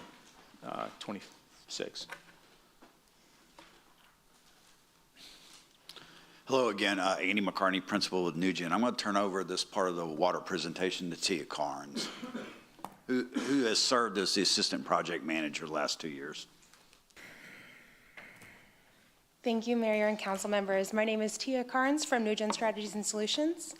To start off, I wanted to review the way that the water structure is currently, and all of these things will remain true with the proposed rates. The raw water charge is per 1,000 gallons, and it does include 5 cents to contribute to the water supply development fee. Minimum charges are based on meter size. Large volume charge does include the first 10 million gallons, and the volume charge is per 1,000 gallons. As part of our cost of service process, we do have a functionalization process. We take the functions of the water system and we assign them to each customer class.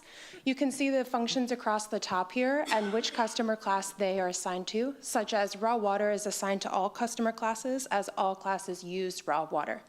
So these are indicated with the X's across the chart, and I won't read them all to you, but I will highlight that distribution here at the end applies to all of your retail customer classes, and it does exclude the network, wholesale, and raw water contract only customers. This is a graph very similar to what we presented for wastewater. This is the result of the cost of service process and the revenue required therein. And you can see here that we have been working on a multi-year implementation to align all customer classes with cost of service. And this year we have achieved almost 1% there. So we're happy to finally have narrowed that down as much as possible. Here in graphical form, you'll see the same results, and you can see that each customer class is aligned very closely with their cost of service. Our proposed rates include 2 significant changes in the rate structure this year. The first is that the monthly minimum charges for inside city customers are higher because they include the $2 million of stormwater legacy debt as part of the 3-year phase-in. As you heard Andy talk about earlier, last year we did not have any of the legacy stormwater debt in the water rates. So this year they have been added in as part of the phase-in plan. Additionally, the second change would be that the first rate block for residential, commercial, and irrigation customer classes are now charged for water. So this is the first 2,000 gallons, and we'll show the rate for that is being proposed on a subsequent slide. And as always, the proposed revenue meets all of the business needs, all of the operating cash reserves, and debt service coverage requirements. This is the meter charges proposed for FY26. You can see here in the top row, the average residential customer has a 5/8 meter, and this charge would go from $15.83 to $17.25. And this does include the legacy stormwater debt. This is the outside city retail. And you'll see that the proposed charge for outside is lower than the inside. Again, the outside city customers, per earlier conversation, do not benefit from the stormwater infrastructure. And then all of the other meter charges follow along that line. Up next is the volumetric charges. The raw water charge is $1.18 per 1,000 gallons. If I can draw your attention to the first tier for residential, commercial, and irrigation, this is where we have included a charge for the first 2,000 gallons. And for residential and commercial, this would be 75 cents per 1,000 gallons. We do want to be mindful to mitigate impacts on those low users. So this charge was intentionally kept low. And then under the large volume user, that first fee there for the 10 million gallons, this is the take or pay amount for large users, is an increase of 30%. Proposed rates for, these are your contract customer components. The public agency wholesale raw water is $1.33 proposed.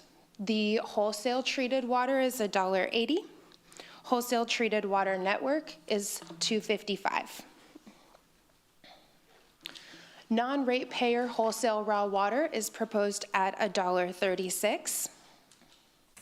And under each of these, you can see the customers to which they apply. I'm sorry, I should have pointed that on the previous slide. So for this one, that would be San Patricio, Celanese, and Flint Hills. And we do want to draw attention to the composite customers. Corpus Christi Water does serve 3 composite raw water customers. They include Alice, Beeville, and Mathis. These rates are set by contract, and they utilize adopted budget or actual audited costs. Every December, CCW and the Finance Department perform an update that will be implemented for billing in January. Beeville, Alice, and Matthew have current rates at $1.03. Beeville's rates are based on the adopted budget, while Alice and Mathis are based on the audited actuals. For these next couple of slides, we wanted to present to you sample utility bills for all of the different customer classes. And so the first example is from residential. The average residential customer has a 5/8 inch meter. They use 6,000 gallons in water, and they have a 5,000 gallon winter quarter average for their wastewater. And the total impact for your average residential customer would be $8.98. Up next is a typical restaurant for a commercial customer with an average usage of 20,000 gallons for both water and wastewater, and the impact would be $17.93.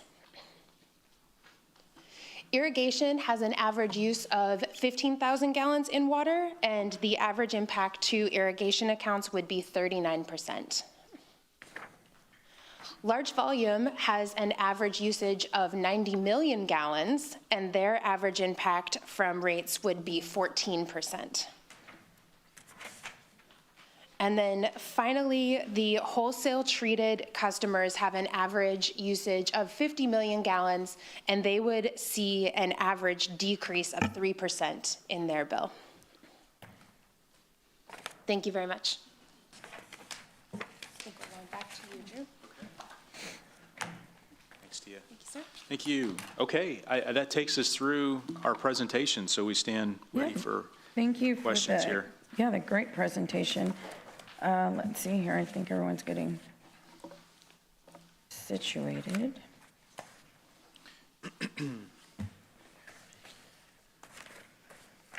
Councilwoman Paxson.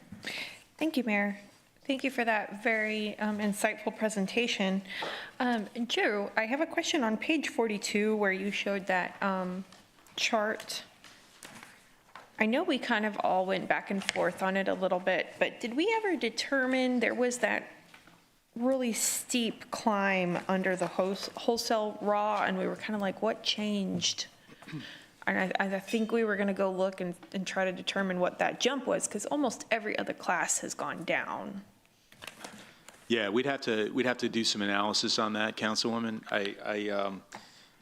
That's one of those things we, have to go back and look. We've got contracts that we honor, and we certainly know that, the folks that we sell water to that deliver water outside our jurisdiction, we expect them to implement the same kind of drought contingent restrictions that we have. But there are sometimes some limitations to that ability because we just don't control what happens in Rockport or Portland, for example, right? So there'd probably take a little bit of some analysis to figure out exactly where that water is accounted for, but that's something we can look at. It's just interesting to me, a curious point, because it is quite a difference from the previous years, and where all the other categories have worked really diligently to do reductions. This one did the inverse, so. Right, and that's why it's important. We do meet with our partners that serve, sell water to their customers. So these would be our wholesale customers that we sell water to.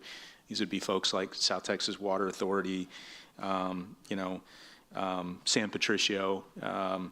Obviously, we've got City of Alice, City of Mathis, right? Those are folks that we sell water to off Lake Corpus Christi. And so, like I said, it's one of those things where we want to have a close working relationship with them. We do have one, and it's one of those things where we try to lead by example. We showcase the fact that we've got what we think is a pretty darn good drought contingency plan. We implement it. We try to do it as fairly as possible. We try to create opportunities for our community in times of some hardship where people can and businesses can capitalize on something like what we've been talking about, the effluent, reclaimed water, that kind of innovation. Those kinds of things help our community out. And so we talk to the folks that we sell water to and try to explain that to them, and obviously explain that we all are in this together. I think that's an important message. And so we're conserving. We need our partners that we sell water to do the same. I think and you're on track, totally agree. I'm just curious if it was an unforeseen large project, of course, God forbid, but if there's something along one of those systems where there's a compromise to the control of the water, or I don't know. Basically, if you could put your finger on it and it makes sense, cool. We know it's there. It's supposed to be there. That kind of thing. Yeah, I think your question, yes, ma'am, your question's a good one. I don't really have the smoking gun as to what exactly was the cause of that, but it may just be maybe a couple things that have happened, but the diagnostics and some of the work that would be done, we'll look into that that question for sure. Thank you, and I'm still. That's all for right. Okay. Councilman Hernandez. Yes, thank you, Mayor. What's your, you have a reduction of 1 FTE in water. What is your current vacancy rate? 10, yes. So the vacancy rate on the water side is 10% as well. So 10%? It's 10%. And so about 33 people? That sounds about right, 33. Okay, and is it a 24-hour operation? Yes, absolutely. So we're running Owen Stevens is 24/7. We've got repair crews that, and I can let maybe Wes talk a little bit about that, but our repair crews work staggered, and then they're available on call. I think one of the things that we've spent some good time talking about is just the overtime component. You know, we do have overtime, and we do need it because, you know, unlike some of the typical industries, right? Like you mentioned the fact that, you know, a 5% number was the number that you said earlier about typically what overtime looks like. Okay, so do you know what your overtime rate is for water? Wes, do you have that number? Or Camille? Okay. It's $1 million a year out of the 18 million. Okay, so it's actually 942,420. That's what you have budget. 958,420, yes. Okay, so you have, which is 5%. Yes. So you have 5% for 24-hour operation water and 10%. Well, we have 6 wastewater treatment plants. I get you. I get you. Yeah, I get so you. But I'm saying. Yeah. Okay, we should strive for 5%. That's what I'm trying to say. And that, you know, that's ultimately what I'm trying to get at. If you're at 5%, I'm not going to beat you up. Right? And it's not just you guys. Okay? It's not just you guys. You can ask, you know, it's been a consistent theme here every budget. You know, especially the fire department always beat them up on it. But you get the sense, right? Yep. It's a management goal to get to 5%. I would just say absolutely, and I think all of us here would agree with you that the extent we can limit overtime certainly helps us out. I will say, you know, kind of back to the conversation about the industry and the business that we're in, it is a little bit different than some of the other industry that has overtime. I mean, we have 3,500 miles of pipeline that are outside of a plant. And 3,500 miles of pipeline that we maintain every day. If something happens, we have to have a pretty rapid response because I like to say we're in the public health business as much as anything. If we can't provide safe drinking water to the community because there's a disruption in service, we really need to have the ability to deploy people and have them on standby. And I will say one of the things that's pretty remarkable in our industry is that we expect people to be on standby and on call in a moment's notice. If something happens in the middle of the night, we expect people to respond appropriately because it is a public health situation. If we can't get water to hospitals or to other important businesses that provide critical care services, it's a big deal. So we think that overtime is something that, you know, we want to manage it absolutely the best way we can to minimize it. But we also recognize, and I'm not saying that anybody here is disagreeing with that, but it's important to have, and we always will have overtime for the business that we run. Okay, just wanted to point out that for a management goal for your overtime, it's something that's controllable, that you have control over. Okay. Well, I would say sometimes there's things you can't control. We don't have a. You can't control a telecommunications contractor boring in an easement and hitting our water line and causing an issue. I get it. Or something on the Mary Roads pipeline. We don't have a Winter Storm Uri every year either. Right. Well, and I would say that would be much more of a spectacular phenomenon like a Winter Storm Uri. There's pretty unspectacular phenomenons that happen, like a telecommunications contractor that's just out there. They didn't do their one call correctly.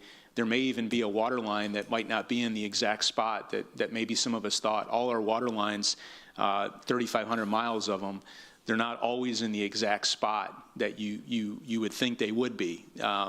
And some of these lines have been installed 60 years ago. So there wasn't, you know, GPS wasn't something that was there 60 years ago. And so those things happen. There's human errors that frankly aren't even our cause.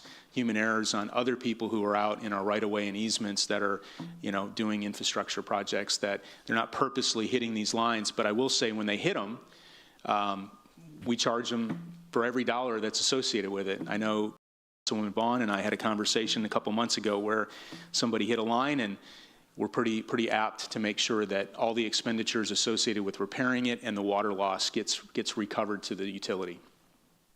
Okay, I have some inconsistencies in the debt service expense from the line item budget to what's in the, what you have here, right? And even in your presentation. Under the line item budget, under debt service expense category, the budgeted amount for is $71,500,000, or.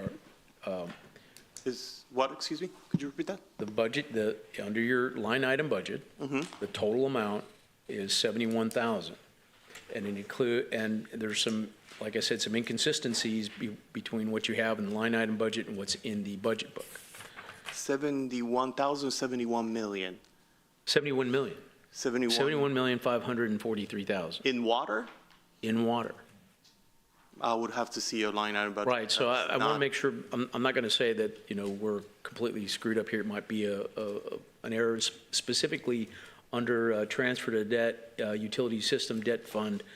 You have an amount here that is in addition to what you have listed here in the budget book. The budget book here says $35,634,000, but then there's an additional one under the same budget line item, and when I say line item, the account number of 548,550, that is $12.5 million. Which fund? Water fund, under the water department. Because it should be, the 35,600 is correct. That should be under that one. Like I said, yeah, we need to I'm look. saying Yeah. it's got to be changed. Yeah. And then there's also some additional debt in here that is not listed in here either. So I want to, I'll get with you afterwards so we can look at it. So I want to make sure that we're looking at the right numbers. Absolutely. So it's not, we're looking at the same thing. Got it. Okay, thank you. Councilman Roy. Thank you for the presentation. The only thing I would like, and the only question I have is that, you know how sometimes we'll actually go out in the past and we'll compare, I call it the Big Eight, the other 8 cities in Texas. I would just like to see where, now that we've got this established, where we kind of stand with the other 8, where we rank as far as what our large user, commercial, and residential are. It's always a good thing to do is to benchmark how we compare to other utilities. And we do that every year. So as part of the final report that we'll get from Nugent, there'll be on the sort of in the tail end of the report, you'll see a chart. And actually, I have one right here. But what they'll do is they'll compare how our costs for water and wastewater compare to other large cities for different usage amounts. So like for example, for an 8,000 gallon monthly residential water user, where do we fall? And that'll be in there. I mean, we yeah, that's fine. And we'll have that. I just, at some point, I'd love to see that. You bet. Because I think when we get a lot of questions, having that information and saying, well, explaining where we're at, but saying, when you compare us with these other, this is where we sit. Right. Thank you. Yes, sir. Okay. Councilman Scott. Sorry. Totally unprepared for this. So tell me about the legacy debt again. This is all new to me. Yeah. So the legacy debt's tied to stormwater. Stormwater infrastructure. So primarily your street work. So think about it, for every dollar this is rough, for every dollar you spend on street repairs, you have 50 cents on stormwater work. All right. And for, before 2021, stormwater was in water. So all of those projects from 21 and back that we have debt on, that stayed with water when the stormwater operation shifted out. So what you're paying back is that debt issued in 2021 and prior. So you have about $200 million remaining in debt and 25 years to pay it off. Got it. Okay. Hey, so Drew, tell me again, so I'm looking at page 42. You guys were having a quick conversation about how wholesale raw was up, which was odd, and you're going to kind of look into that. We'll check into that. So let's just say, for instance, this is San Patricio. Is that San Patricio Water Authority, or is that? San Patricio Municipal Water District? Yeah, okay. Yes, sir. So if they buy raw from us, do all of their customers have to follow the drought contingency plan? So like South Texas Water Authority gets water from well water and then they buy water from us, no? All right. No, so South Texas Water Authority gets 100% of their water from us through Owen Stevens. And then they sell some to Kingsville. Right, so Kingsville uses their own groundwater, but they Right. supplement with some of our surface water. And They if sell they- to Driscoll, Mankaty, and some of the smaller little towns. I guess what I'm trying to figure out is, why my friends in Kingsville are watering their yards. So if South Texas Water Authority sells water to Kingsville, does Kingsville have to follow the drought contingency plan that we enact? I guess not. That's a third party. Yeah, I'm not 100% sure on that. Can somebody somebody can look into somewhere, that. maybe that's a legal thing. I mean, we know, what we do is we meet, and that's. Steve's Oh, there. we got Steve, okay. So yes, sir, they, pursuant to their contracts, our wholesale customers should follow our drought contingency plans. We work with all those customers to model them around ours. Now, it goes back to some of the comments that was made earlier is about enforcement outside with regards to Kingsville. That question, Kingsville itself uses 50% groundwater and purchases the rest of it from South Texas Water Authority. So the play on how much water they can conserve or under their drought contingency plan is really on the onus of that wholesale provider to follow. So it goes to two things. It goes to enforcement. A lot of communities outside the city of Corpus Christi don't have the resources to do that enforcement. That A makes lot of the small communities. So you see that. And then also they go through their whole debates on how to manage the water conservation and what they're doing with different activities, but we work with all of our customers to try to achieve the best conservation and modeling of our drought contingency plan that we have on. So, all right, so we sell it to South Texas Water Authority, they sell it to Kingsville. There's no agreement provision, there's no provision in South Texas Water Authority agreement that says if they sell water to Kingsville, then they need to have on the shelf Kingsville's drought contingency plan? No, they do. They have to have a water contingency Okay. plan, and they do have a water contingency plan. Okay. And they base that or model it based upon our drought contingency plan. The But that question goes down- is enforcement? Exactly. Would that be potentially a reason why, and I'm picking on Kingsville, I don't know if other people do it, but could that be a potential reason why that bar chart on whatever we went up? It potentially, we're doing some research into seeing what the differences in that particular 2024 year is. It could be, I'm speculating, so I don't. Really Okay, go that's all right, don't into that. speculate it. You're going to get it, try to give us an answer. We're going to look on into that. it, yes. Okay. Okay, sorry, I'm running out of time now. Let me just look at my folded pages, or keep my best notes. So, what's the revenue in '25, water revenue in '25 is projected to be, the budget of 169, what are we going to end up selling? Do we know what? I'm curious as to how much less water people are buying now than when we budgeted a year ago. Right? Yeah. Because of all the drought contingency implementation. Well, I can tell you that we have seen a reduction in usage. And as a result of that, and maybe we can have our rate modeler kind of provide a little more commentary on this, but part of the reason the wastewater rates have gone up a little bit is because folks are conserving water. They're using less water. And so we have the same fixed costs to run a wastewater and a water system. And so if the same fixed costs are there and the revenue is less, then we have a higher per volume cost as a result to maintain that level of service. And maybe it was here because I zoned out a little off and on, but my thought would be that we budgeted $10 in revenue. We only got $8 because of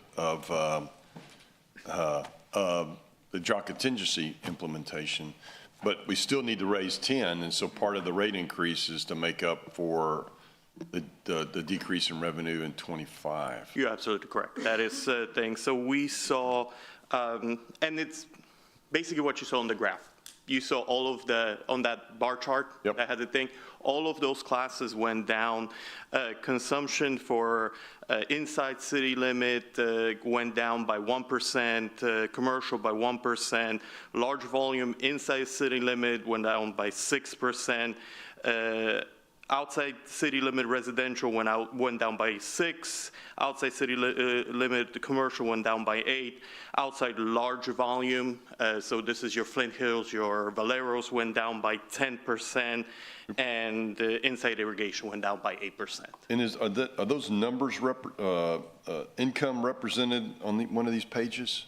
Not on the pages, so we basically had to adjust the rate to account for those lost volumes. I'm just curious, I'd love to know, we budgeted $10, but we were successful in using less water, so we only brought in 8, which means we have a $2 shortfall, which we have to make up because it's equal, and so part of our rate increase is due to the $2 shortfall. Yeah. And that, if that's in here and I missed it, just show. No, it's not in here, but we can provide just what I read you out, basically. I think the ratepayer's going to want to know that. I think that'll make sense to them. And it applies the same on the wastewater. I think that'll take a little more explaining, but I think people just want to know. And I think they know it's going to cost $10, and if we use $2 less, it's still got to get $10, and so you're going to have to make up for it, or you take it from a fund balance, which I don't think we have anymore. We don't have, Year to date, okay, ask that. How much time do I have? 1 minute? Ask that. So tell me, what is you said that our year-over-year costs are going up 4.5%. Then you used something about a wastewater CPI? Is that a thing? Tell me what you were saying. Right. Educate me. So the consumer price index, I get it would be unfair to look at our operations and consider things like milk and bread, right? So the CPI, you can go into specific benchmarks. There's a whole list, and one of the benchmarks that CPI is reported on is called the Water and Sewage Maintenance CPI, right? It's a specific benchmark, so we look at that one to compare our costs, because it focuses more on our operations rather than the total inflation across the country that looks at, as I said, milk, bread, computer equipment, all of those things that really do not affect our maintenance and operations of the water and wastewater plants. So that one is a little bit higher because it's very specific to thing, and costs have gone up. So you hear inflation in the last year, less than 3%, right? But we're saying 4.8. The reason for it is because the inflation for our specific operation is higher than the overall national inflation. But then you're going on to say that ours is less than the national. Yes, so our operations are maintaining under the inflationary cost increases. Awesome. Fun to learn. Thank you, Mayor. Sir. Councilwoman Campos. Thank you, Mayor. So it looks like people are saving, and commercial and industry are saving water.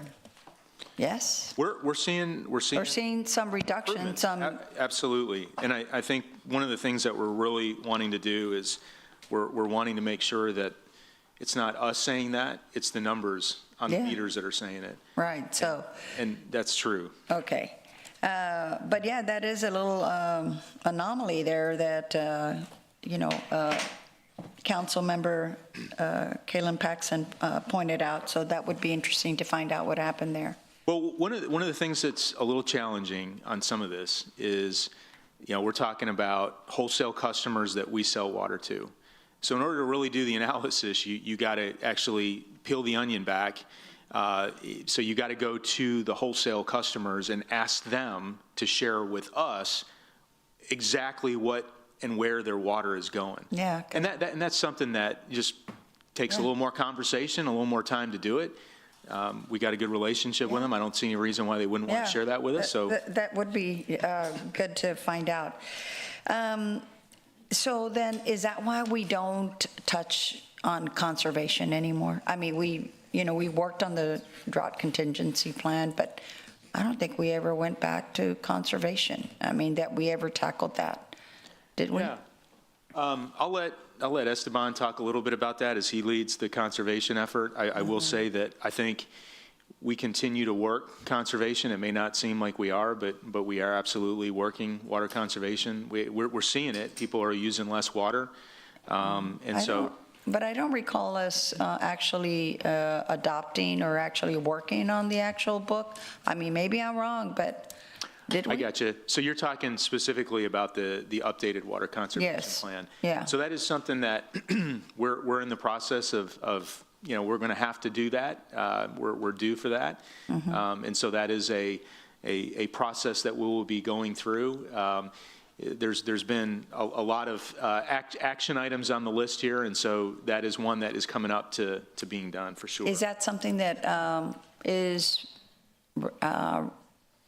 relegated or regulated by anyone? Right, so TCEQ is the agency that would be responsible for. So it is something that we are supposed to keep up with? Absolutely. And how far behind are we on the conservation plan? Did you want to? Now, Stefan, it's coming up. Sure. Yes, ma'am. Yes, we are currently working on the water conservation plan. We're in development with it. I've assisted the help from Plumber Engineering to put together a more user-friendly, same information, have good information in there, but it's more digestible from the residential or commercial novice point of view so that we get the word out, how to conserve, and you can follow the plan. So we're working on that. The plan internally in my group is to present that to Drew and the leadership team and then discuss how we will bring it back to council. And yes, we will need council's approval on this item. So by the fall time, maybe the beginning of the 2026, we'll bring it to council. So how far behind are we on that? We're about 2 to 3 years behind that we should have been. 2 to 3 years. And we were always in communication with TCEQ, and they knew that we were in the process of updating the plan. And so we continue to be in conversations with them, and they know that we're working on it. And how many times can we extend the deadline? I don't know how many times. Because you've already. There's not like a limit. As long as you're talking with them and you're communicating that you are implementing and you're getting that work done, then you can. Then it's up to them. But I can't give you like there's not a 2 to 3 just. Really? So so you can go 5 years, 10 years without updating the conservation plan? I would say it is a little bit of an extraordinary situation that we're in as far as, governor has declared, an emergency situation. So while a normal business practice would be, excuse me, absolutely to make sure we have a comprehensive conservation plan, we do have one. It needs to be updated. And I think given the fact that, we have been really working hard to try to bring on some additional water supplies, given the fact that the governor's declared this county, along with a number of other counties, in a state of emergency, if you will, from a water supply standpoint, I think there's some extraordinary situation here that we've got. So I would tell you. I understand, but, I just don't want us to, go so far off that, we forget that we also have to update the conservation plan. So, but I really didn't have too much except that, I wanted to see, where we were. And again, just to, I guess, reiterate that, it looks like we're all doing our part, which is we're conserving, but at the same time, that means that we still need to make up the money. I mean, that, we still have to make sure that the staff, that we hire the right staff and that, that we're watching, that the overtime and all that is being done. But, it's a delicate balance that we have to do, don't we? I mean, it's like if we conserve, we're conserving, but we still have this amount of money that we still have to pay even if people are conserving, right? Right. So, anyway. All right, well, thank you so much. Thank you. Good job. Councilwoman. Okay, I think that's all the question and answer, Drew. Thank you. Thank you all for all the work you've done on this presentation. It was a great presentation, very informative. And as always, if any council members have any additional questions, we invite them to reach out to you. Absolutely. And we can take care of that. Thank you all for being here. Thank you, Mayor. So with that, this meeting is adjourned.